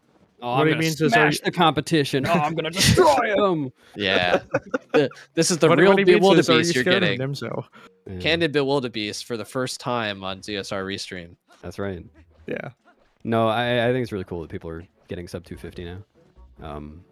And Yeah, it was you know- that day a few weeks ago where not even a few weeks ago where both Nimzo and Marco got sub 250 on the same day. Like, yeah, that's ridiculous. yeah, that was so cool. I was really excited about that. And I think that's testament to say just how active the Twilight Princess community is, and people are still actively looking for things to make the game faster and small optimizations, and it's great to be a part of as a new runner as well. Yeah, we have just a lot of runners active right now, and a lot of top runners, and a lot of new runners, and a lot of runners who are neither.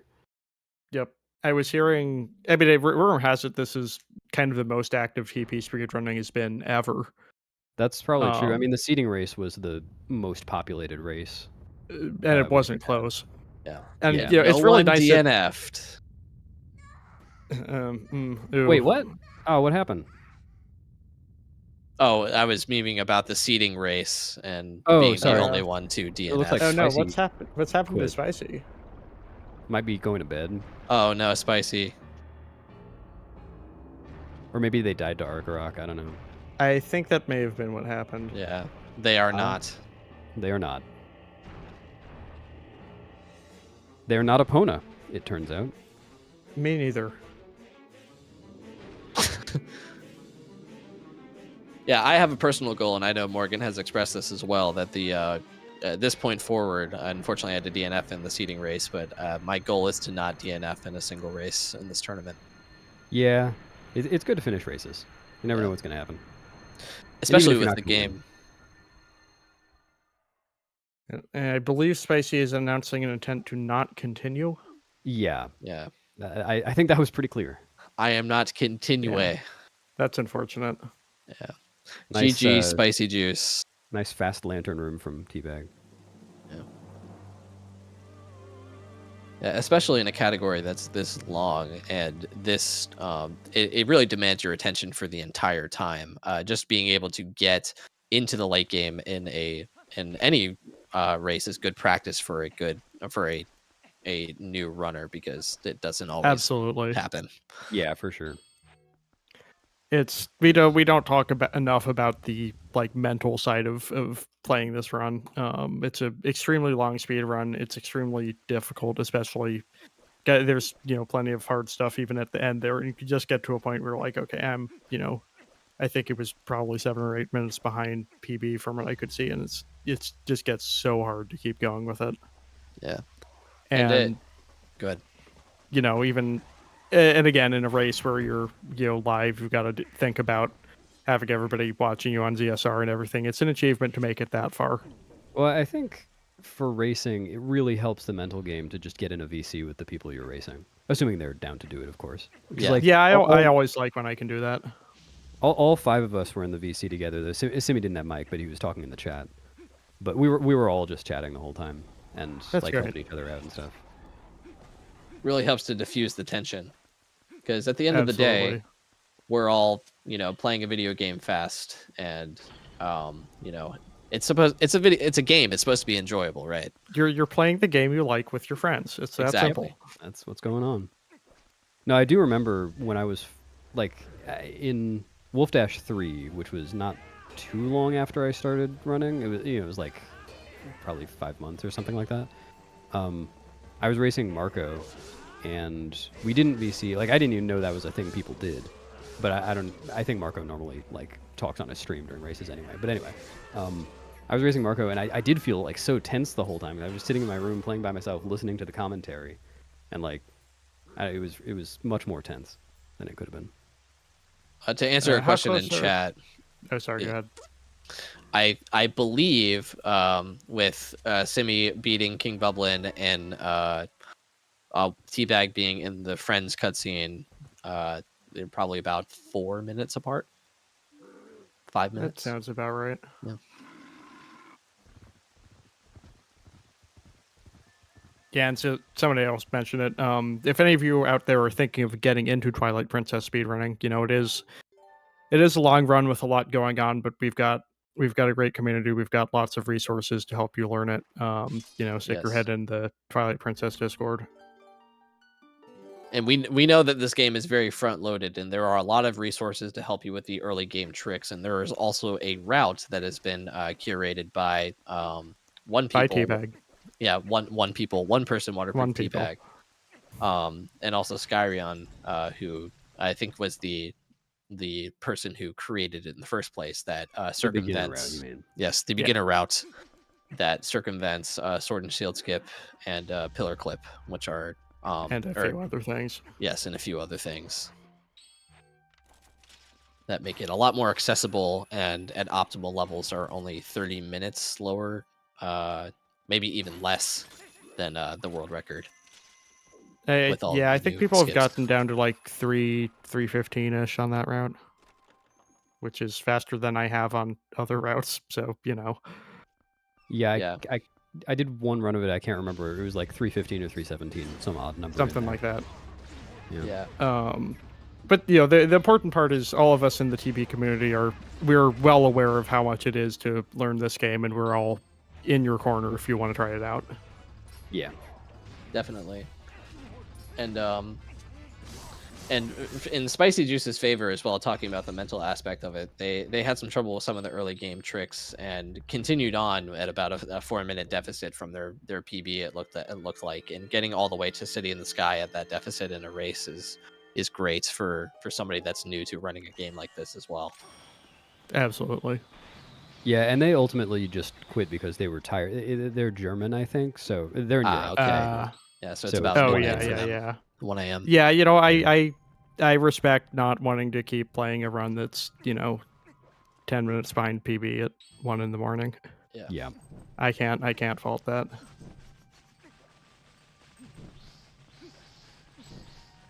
Yeah, and if you want to look at a numbers aspect of it, it is possible to get into the top.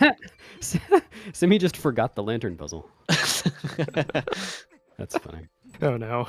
Simi's been running a long time. That's a funny mistake. Simi is continuing to forget the lantern puzzle. I think he might have just had trouble with one of the torches staying lit for him last time or something. He's reading about the double claw shots. This still isn't how you do the lantern puzzle, Simi. So in Simi's defense, he was a Wii player originally, and on Wii everything is reversed. Yep. So I'm gonna blame it on that. Simi is definitely not looking up the lantern puzzle right now. I think Jimmy, have you might tried opening the door? be. All right, he's got it this time. Hey, we first go. try. I think we should blame Simi's controller. Yeah, that was some serious analog glitch just then. Clearly. And just to finish my thought, if you're looking at a numbers part of it, if you do the beginner route as stated by a teabag with some smaller time save upgrades, you can definitely get within the top 55% of runners on the any percent leaderboard. So there's your incentive. And that's 55% in a pool of like 250 runners. Yeah, however many it is. Teabag's looking like a 305-ish now. Should be. Oh, Oh, never unfortunate. mind. Nope. Well, I mean, it might still be a 305. It'll be harder to get the 305 now. Yes. I'm so bad at that ball and chain throw. He didn't yell Toro. Yeah.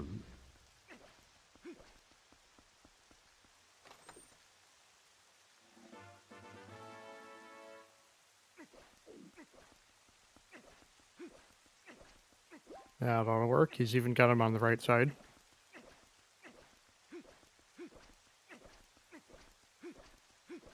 Okay, guys, I'm hungry, so I'm gonna head out. But thanks for commentating. I appreciate it. Thank you, Beast. Sandwich check. Really put on a clinic for the any percent route. That was a great run. Yeah, just Yeah, don't watch the lake great bed work part. today. Don't watch the lake bed part. Gotcha. Yeah, thanks for coming out, man. Yeah, no problem. See ya. See ya. All right, where are we at? We've got. Yeah, this should be pretty set right now.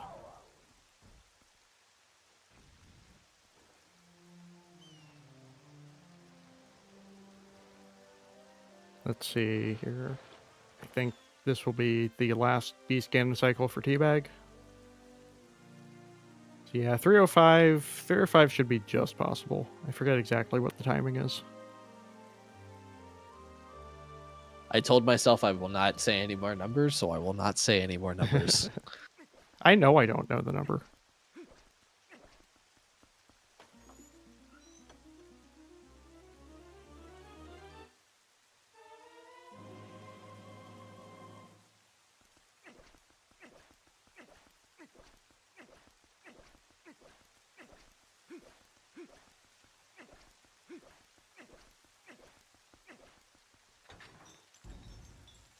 See how this horseback goes. It's a common misconception from people inside and outside the TP community that Zelda's aim during this phase is RNG, but it's actually just determined by what direction opponent is facing. Oh, it's based on opponent's facing angle. That makes sense. You didn't know that? I heard it's whatever way you are pointing. I was like, oh, okay, that means the control stick, but control stick No, also it's means Epona specifically, but there's a bit of lag.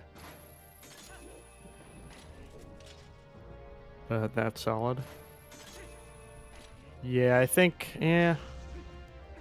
No, I know I don't know what the timing on this is anymore. I've made assertions about what the timing is on the last Ganon phase before, and I've been wrong, so I'm not going to guess.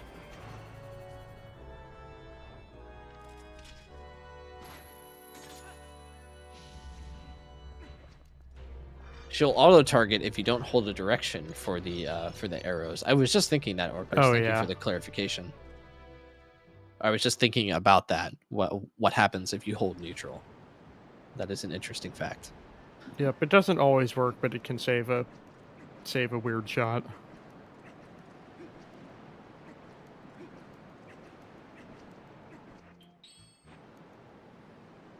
Yep. All right, looks like Teabag has just got the sub 306. GG Teabag. No, it's late where you are, but if you want to come in for an interview, we'd be happy to have you. Or is it early? He may just be waking up. 3 hours after the run began, he may just be waking up. I know it's not a reasonable time to be awake, whatever it is. Oh, started at 6 a.m. Okay, never mind, you're fine. Okay. For some reason, I thought Teabag was 12 hours ahead of Eastern time. No, it's more than that.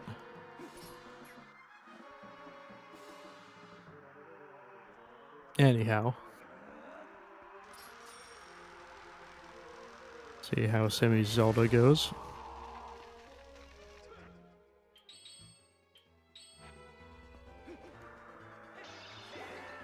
I would encourage you to sleep and also drink water. Not at the same time, though.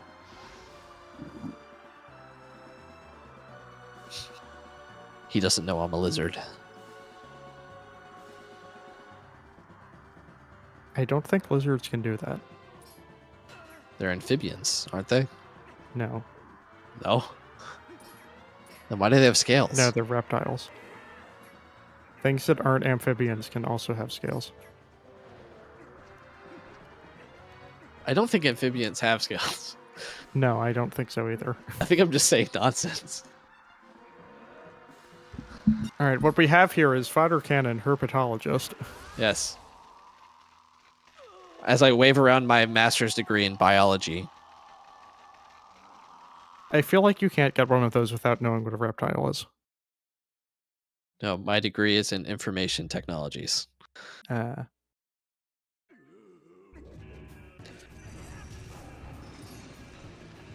Also, as a lizard, I feel like I have a good understanding of what a lizard is.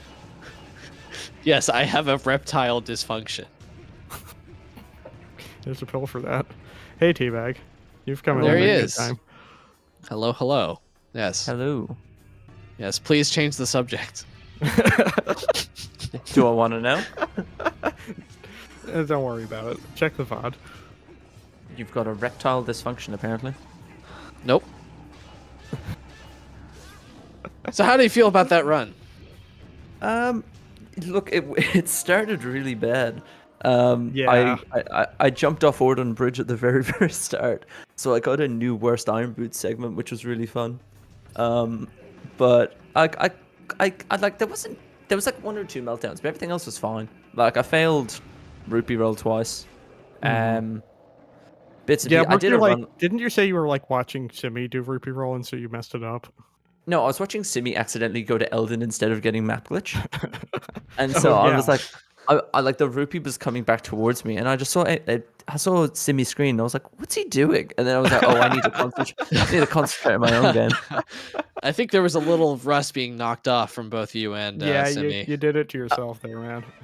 Oh yeah, we're both like between him and I. Like I've not ran 80% in nearly 2 years. Simi's not ran it in like 3 years. 3.5 years. So this is his first ever run that isn't a bite route. So yeah, we're both quite good. rusty, but I did a run last night. I missed the time I ran last night by like 40 seconds. So like consistent 305s is what it is. Yeah, that's not bad. That'll Yeah. do you pretty well. Yeah. So well, it won't in the next round, but that's neither here nor there. Yeah, 'Cause do you know who it's- you're up against? I think it's Marco. It's basically the path through is either I think Marco or last chance bracket to face Beast or Nimzo. So it's kind of a pick your poison moment a little bit. Yeah. But it'd be a bit of Yeah, fun. yeah, I'd we'll like. see. I'd like. The tournaments are fun. Everyone gets around it. Oh, absolutely. Yeah. Yeah, I can't complain. Friendly competition. Exactly. Yeah. No, it's all good fun. Like, there's so many good runners, and like, I was talking to people yesterday. Like, 6 of the top 12 people have PB'd in the last 5 weeks, and all this kind of stuff. Like, there's so many people just performing really well. Yeah, it's So it's cool I've to see. been really impressed with how everybody's like stepping up their gameplay for Wolfdash. It's great for the game. It's great for the community. Yeah, and it's so hard to do well in runs, and like I know like the one the pool race the other day, like Badamja for example had an amazing run, and it's just like yeah, it's so good. Yep. So it's cool to see. Oh, Simi's here. Hey, Simi. Oh no. Hi, He's Ganon. Ryan. You good? Are you okay? Simi, you good there? You good there, man? This is funny. I can't think he's tell. having the same thing that Andy had during the seeding race, where I think he's It's- playing his it's game possible. audio through his Discord. Yeah. There we go. You here now, This Simi? This guy didn't talk to us for the last 3 hours, and now he pops in at the end. Simi was on mute for the whole run. We were all in the VC together. Hi, Simi. Yeah, hi. Haven't talked to you in a while. I can barely hear you. Yeah, mine turn him up. Yeah. So Simi, Teabag was talking about how both you and him have not played any percent for at least 2 years. How do you feel coming back to the category? Turns out learning a entirely new route in 2 days isn't super effective. In 2 days. So you learned Enter Lake Hylia, I am assuming 2 days ago. Yes. That's you know what? That's pretty darn good. That is very Considering. impressive. But I think it really showed like my stamina just went away. My split stopped. It's no thing, for no reason. It's really annoying. Yeah, I noticed that. And then after study, I just got so tired and stopped paying attention. Yeah, well, you got it done. And having not practiced Palace or Hyrule really showed, I think. Like, focus or not. Yeah, I saw that. Yeah, that really unfortunate getting knocked down in early platform room at the end there. That was also my fault, though. But, apparently they still can't hear me, which is interesting, because it seems like you're replying to the things that I'm saying. Oh, I can barely hear you, Oh, yeah. and that's with you at like 200% Discord volume. Yeah, but it won't change for the restream. Yeah, I know. I mean, whatever. I don't need to chat to them. I can chat to you guys. Uh-huh. I can talk. I can typecast for you. No, I can't. I can only type it like 10 words a second. That's But yeah, nothing. What does that mean? GGT big. I'm kind of sad that it wasn't GG. closer, 'cause we were like decently close to like all through the middle. Bro, you were ahead of me for half the run. You were like, I think, like, what did we say when we got to out of? I was 2 minutes ahead at Desert. Yes, yeah, and then you had we both failed DSS once, No. and then Yep. I think you had an unfortunate city. We synced in City. On Yeah. shots.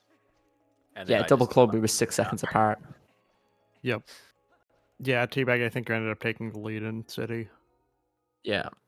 Well, it's like a thing of like Simi's been rusty of like the whole game, and I've been rusty at like 80% stuff specifically. So I was getting destroyed by 80% stuff, whereas he was doing the 80% stuff really, really well.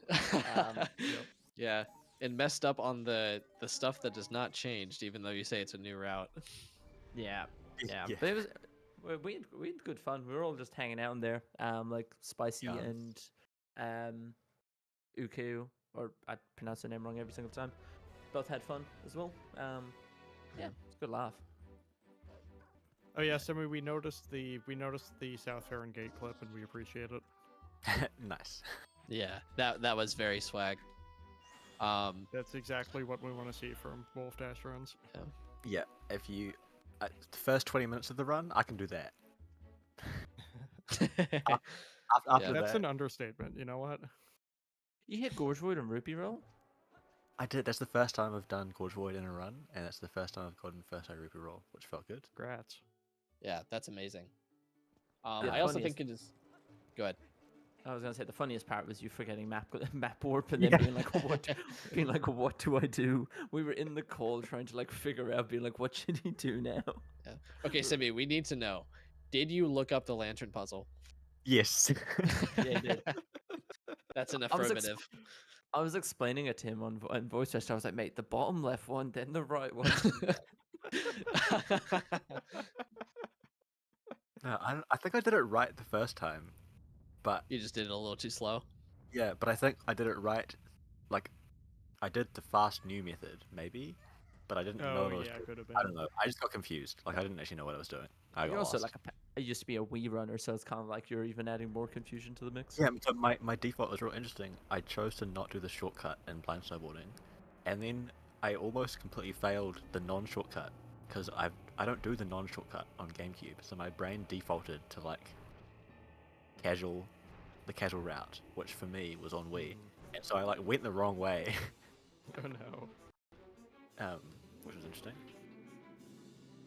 But it is a testament to both of these runners' abilities that they came back after 2 years of not running this category seriously and getting 305 and I believe 306 as a time. It is Yeah, very both respectable. both of you beat my PB for sure. Yeah, my PB is coming up on 3.5 years old, I think, which is interesting. Maybe it's time. He's Yeah. the gatekeeper. He's the gatekeeper to sub 3. What Yeah. better He doesn't- time than Wolfdash?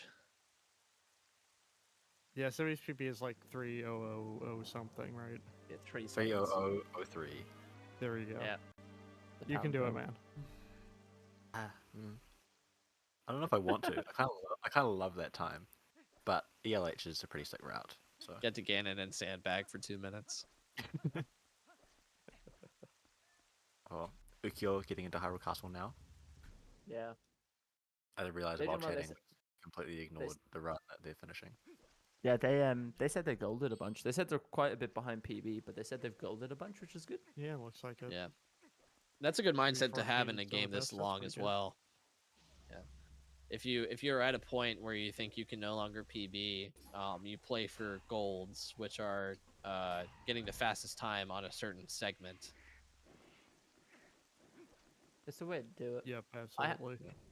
I got a couple of goals in mind, but my funniest thing was I don't know if you saw how I didn't get messenger skip for snowboarding. We did Then I see basi- that. Yeah. Yeah, that I jumped and he thwacked me out the air. That was really fun. Yeah, that's happened to me a couple times. It's so annoying.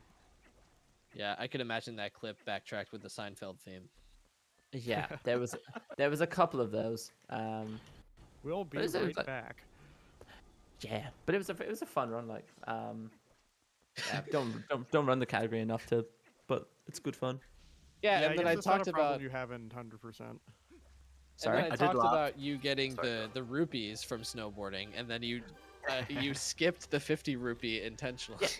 Yeah, no. So that's the thing, because I was there and I was like, oh, if I get a couple of rupees here, I can skip the AG Reds. And I was like, there's no point in me getting the 50 because I have to get the 2 Snow Peak hundreds anyway. Yeah. Just comedic timing. Yeah, it was just I was there and I was like, maybe I'll just do it for style points, but I was like, nah, there's no point. That's pretty good. Because I love a bit of snowboarding, doing it in Hundo. There was one thing you said during our call earlier too, Big, that made me laugh. You were like, when they were making the pools, I really wanted to be in the same pool as Simi because we're like the 2 rustiest NE% runners and both Oceania. I was like, yeah, when they were making the pools, that Yep. was me. That's exactly it. We're literally just like both in like for Simi now it's 11:30 in the morning. I think I'm at 9:30. This started at like 6 a.m. and 8 a.m. for us. So we were like, we should be together purely on time zones, and also we're both super rusty in NE%, and our PBs are like 40 seconds apart. We were like, we'll just throw us together. We move as one. Yeah, I didn't Yeah. fix the pool though. Like that, it did just line up like that. But Yeah. it Yeah. works out. It Yeah, works and you out. guys gave a good showing. You were pretty back and forth Yeah. after Elden Vessel. Yeah, Yeah, that but we was didn't- good. That was a good race. we had no clue where Simi was relative to me because his split stopped working. Yeah. So I was like watching the restream, being like, okay, cool, you were here at this point, and then I've got to like account for the latency and stuff and try and measure it back. And then Simi wasn't talking, so he was giving chat updates, and it was this whole thing. But it made it more interesting. Like there was a lot going on that wasn't the game that made it fun. It was fun. Yeah, that's good. I always like when there's a race VC. Oh, it's the way to do it. It's like you don't want to be sitting in silence for 3 hours, you know? Yeah, Yeah. Does I mean, not do a but- lot for the mental. Nah. put some music on or something. What also doesn't do a lot for the mental is when it takes like 10 tries for your GameCube to initialize the disc. That's why we started I late, know. because I just Yeah, I saw couldn't, that. couldn't start the game. But it worked for the whole run, so I'll take that. I don't know what that says about load time potential, but hey. You're getting the true Swiss experience. Yeah. No, it wasn't Swiss, it was like just loading the disc. Nice. His Wii wasn't having any of it. GameCube. And then I think I was GameCube. And then like Spicy had a problem where like their internet stopped working 5 minutes before the race. Yeah, that's right. And then like had Thankfully, to. it looks like they got that sorted out. I think they were hotspotting, but I could be wrong. Oh, right, really? They moved their router to their desk, I think is what they said. Yeah. It was just chaos. It's always how it is. Right before something happens, there's always technical issues. Yeah. Absolutely. In America, it's usually Comcast that we blame it on because they are notoriously inconsistent. In See, Zelda in the speedruns, it's usually Trez that we blame it on. Yeah. In Australia and New Zealand, we just blame the entire country because our internet speeds are really bad down here. We blame that one cable that has like a shark Yep. nibbling on it. Yeah. I wonder what you guys' PB is. I actually know. I'm not sure if he submitted it. I think he has like a 325. Okay. Yeah. Yeah, 325.43. And he's gotten that quick. I think during the seeding race, it was a 345. Worse than that. His seeding race was a 350 something, and I think that might have been a PB for him at the time. He's been 352.23, which is a PB at the time. Hitting Yeah, us wow. with the good morning every day. He's been on the grind, grind. ever.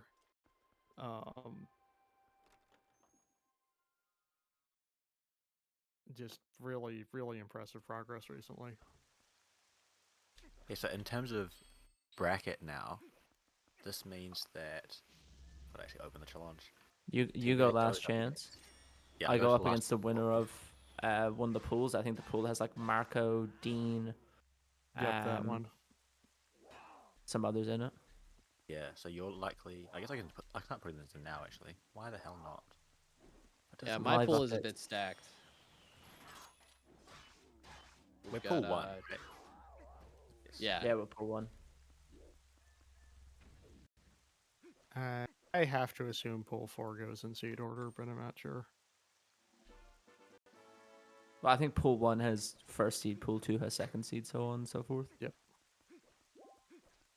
Is there a reason that you put your name in with an underscore, T-Bag? That's got my username as an underscore. in it. Ah. I've known you for like 3 years. There was someone out there in the world who thought, hey, you know what's a good username? Waterproof teabag, and then got it before me. So there were 2 people in the world who thought that. I know, I was like, what the hell? Yeah, I same with guess- fodder cannon. This fourth end is not by choice. Yeah. I tried to put I I tried to pull up a stream the other day, and I put in the wrong amount of ends. Yeah. Well, It is then kind of send me amusing because that's also a underscore, dead like, streamer. in your sign up. What did you say, Simi? It's interesting that you like. I find it funny that you still put the underscore in your like sign up form. So I've got you. Yeah, with it's the my underscore name. in the bracket. Waterproof I teabag don't want you thinking. I don't want you thinking I'm this random stream that hasn't gone live in 4 years. It's never played Twilight Princess. I don't want you thinking I'm them. Okay, Yeah, I can't have that kind of a mix-up. No. fair enough. To be fair, imagine if Glubbers just put the as like their chat like name for the sign up. He put. They've the done slash so on the or commentary the setups. Glubbers, or- Just the No, it's the Glubbers in the challenge. yeah, which I think is their name now. Oh, okay. Cool.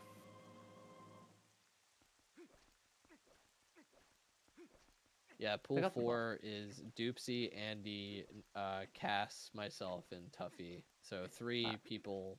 Cass is pretty close to getting sub 3, and I'm around 325. And then Tuffy is a relatively new Wii runner who might actually give me a run for my money because I think their PB is 345 on Wii. Is Tuffy playing on 345 Wii or was GameCube? That's a nice time. Tuffy's on Wii. Tuffy is Okay. on Wii. Tuffy, at least in the seeding race, Tuffy was doing Wii bite route, which is I impressive. don't know how you do that. Nice pop up from Mukio on the stairs there. That's Yeah, that was some cool wacky. collision.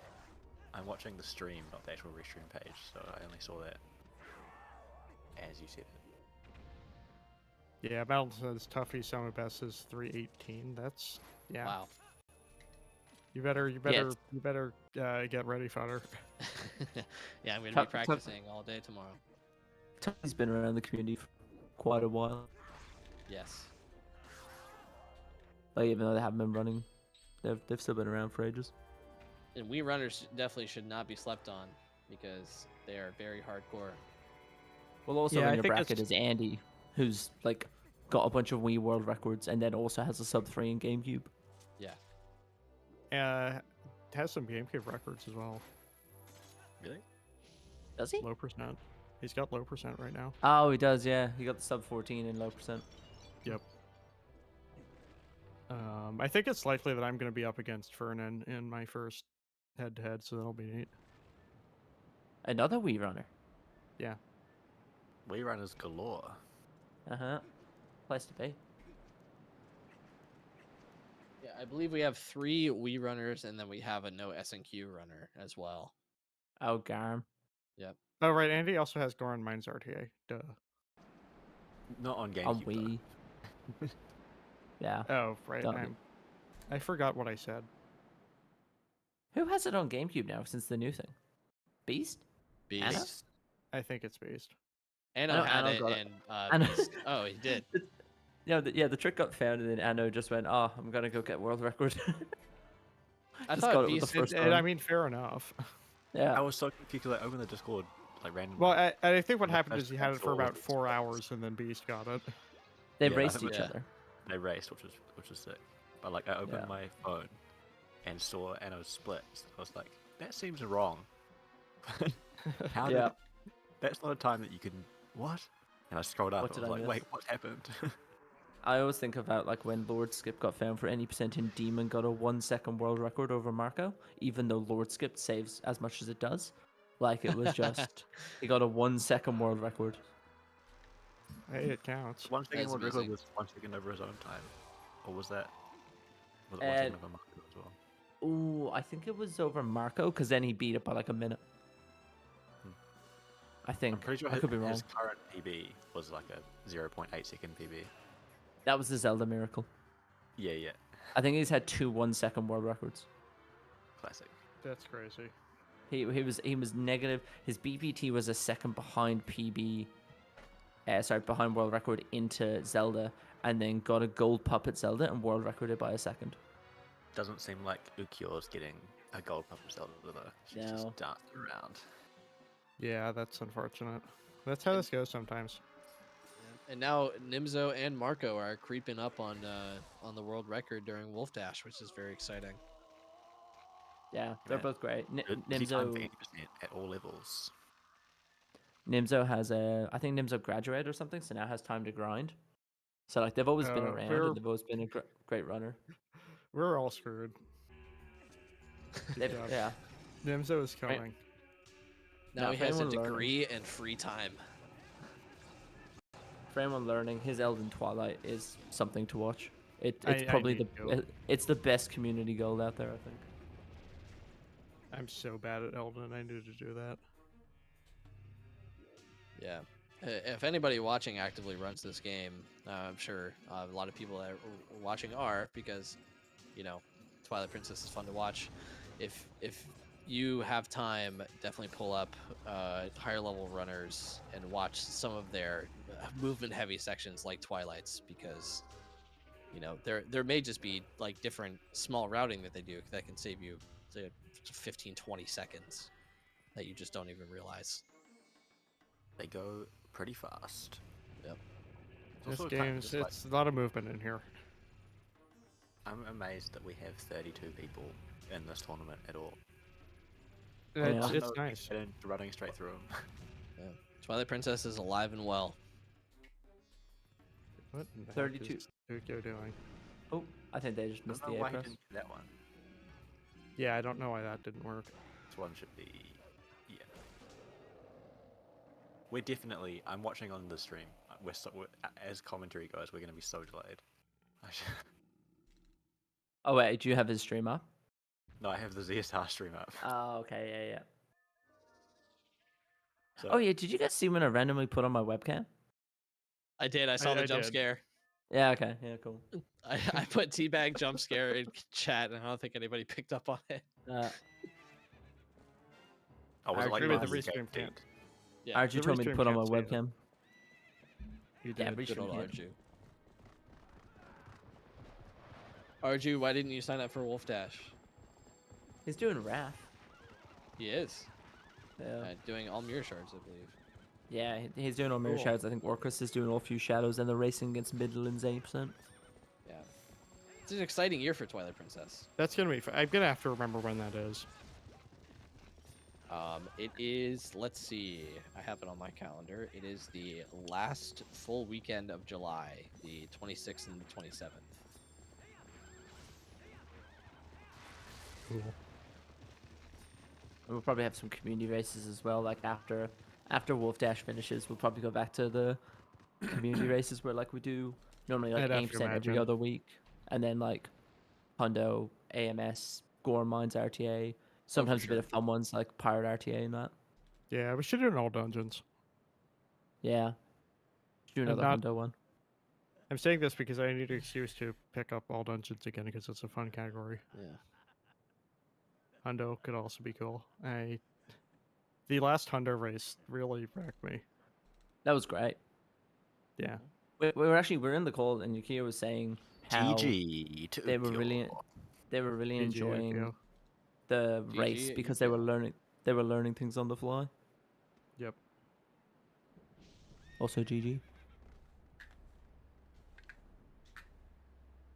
Pull them in here, we'll have a party. It'll be 6 32? of us. Or 5 of us. I believe the speedrun.com page also just added a glitchless individual level leaderboard, which is exciting for our glitchless It runners. Yep. Should Big be fun year to for Twilight fun to Princess. race some of those to like build awareness, I guess. Get some more runs in. GG Ukyo.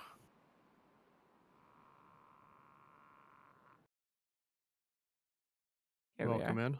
Hello. GG. GG. GG. GG. Look at that. Whole race completed. It's a shame that Spicy couldn't finish, but this is how it goes sometimes. They had a pretty rough start and they powered through for most of the race.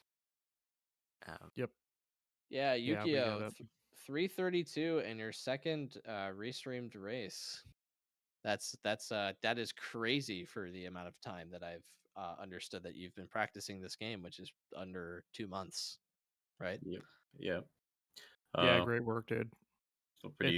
It took good. me most of a year to get my time there.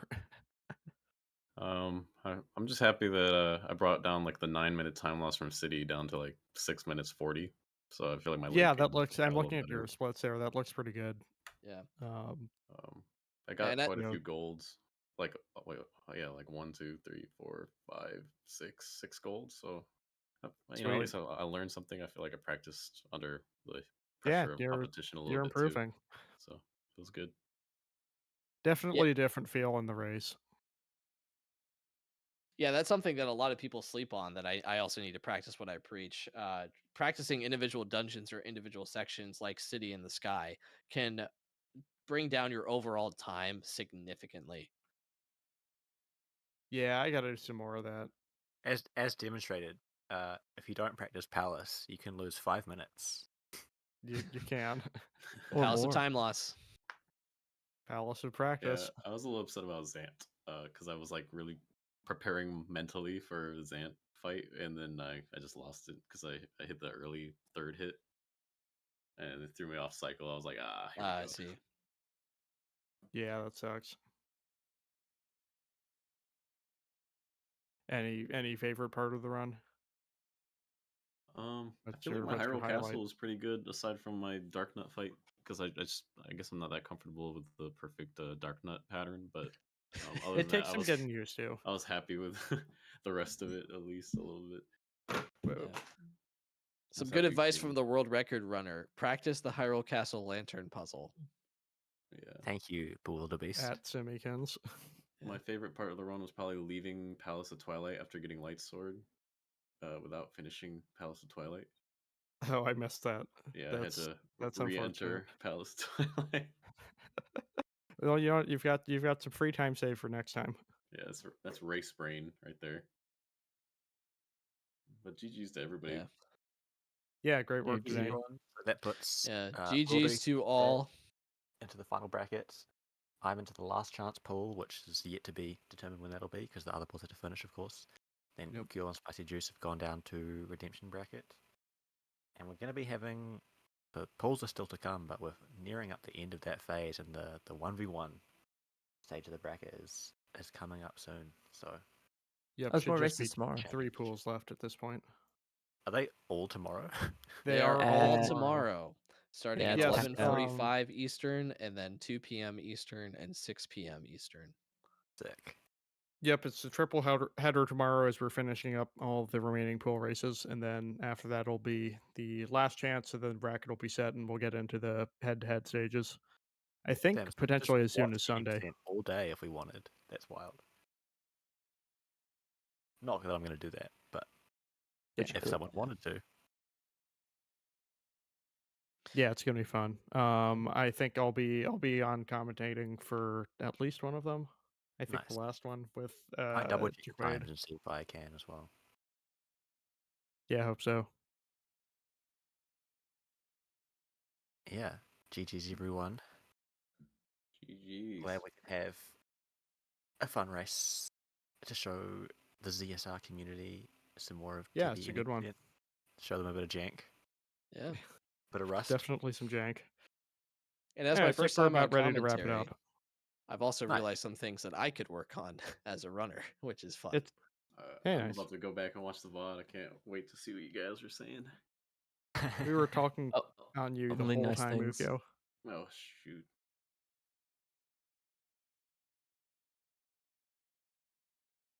I think that brings us to the natural conclusion. Yep, baseball. We're about ready. We're about ready for you to wrap it up. Stay tuned for tomorrow. Lots of races to come, and then lots of pools races rather, and then lots of 1v1 races to follow. Yep. There's 3 races. We do have them all on ZSR 1 or ZSR 2. So join us for craziness tomorrow. I'll probably end up restreaming one of them, so should be exciting. Thanks everyone for watching today. Thank you to all 5 of our runners. If I can type in, yes. Yukio, Waterproof Teabag, Simikins, Spicy Juice, and of course, Beast. Thank you all so much. You all were amazing. And of course, our commentators. We couldn't do this without you. Morgan and Fodder Cannon. Thank you so much. That was fun. Yep, big shout And out to thank you, you, baseball, and the Baseball. rest of the We love you, ZSR community baseball. for making this possible. Yes. And I love you. And I also love Ricky, who did all of the work setting this up. So Thank you, Ricky. It's a team Thanks, effort. Takes a Ricky. village, right? That's right. Okay. I think that's gonna do it for this one. And we'll see you tomorrow for craziness. So yeah. See you later.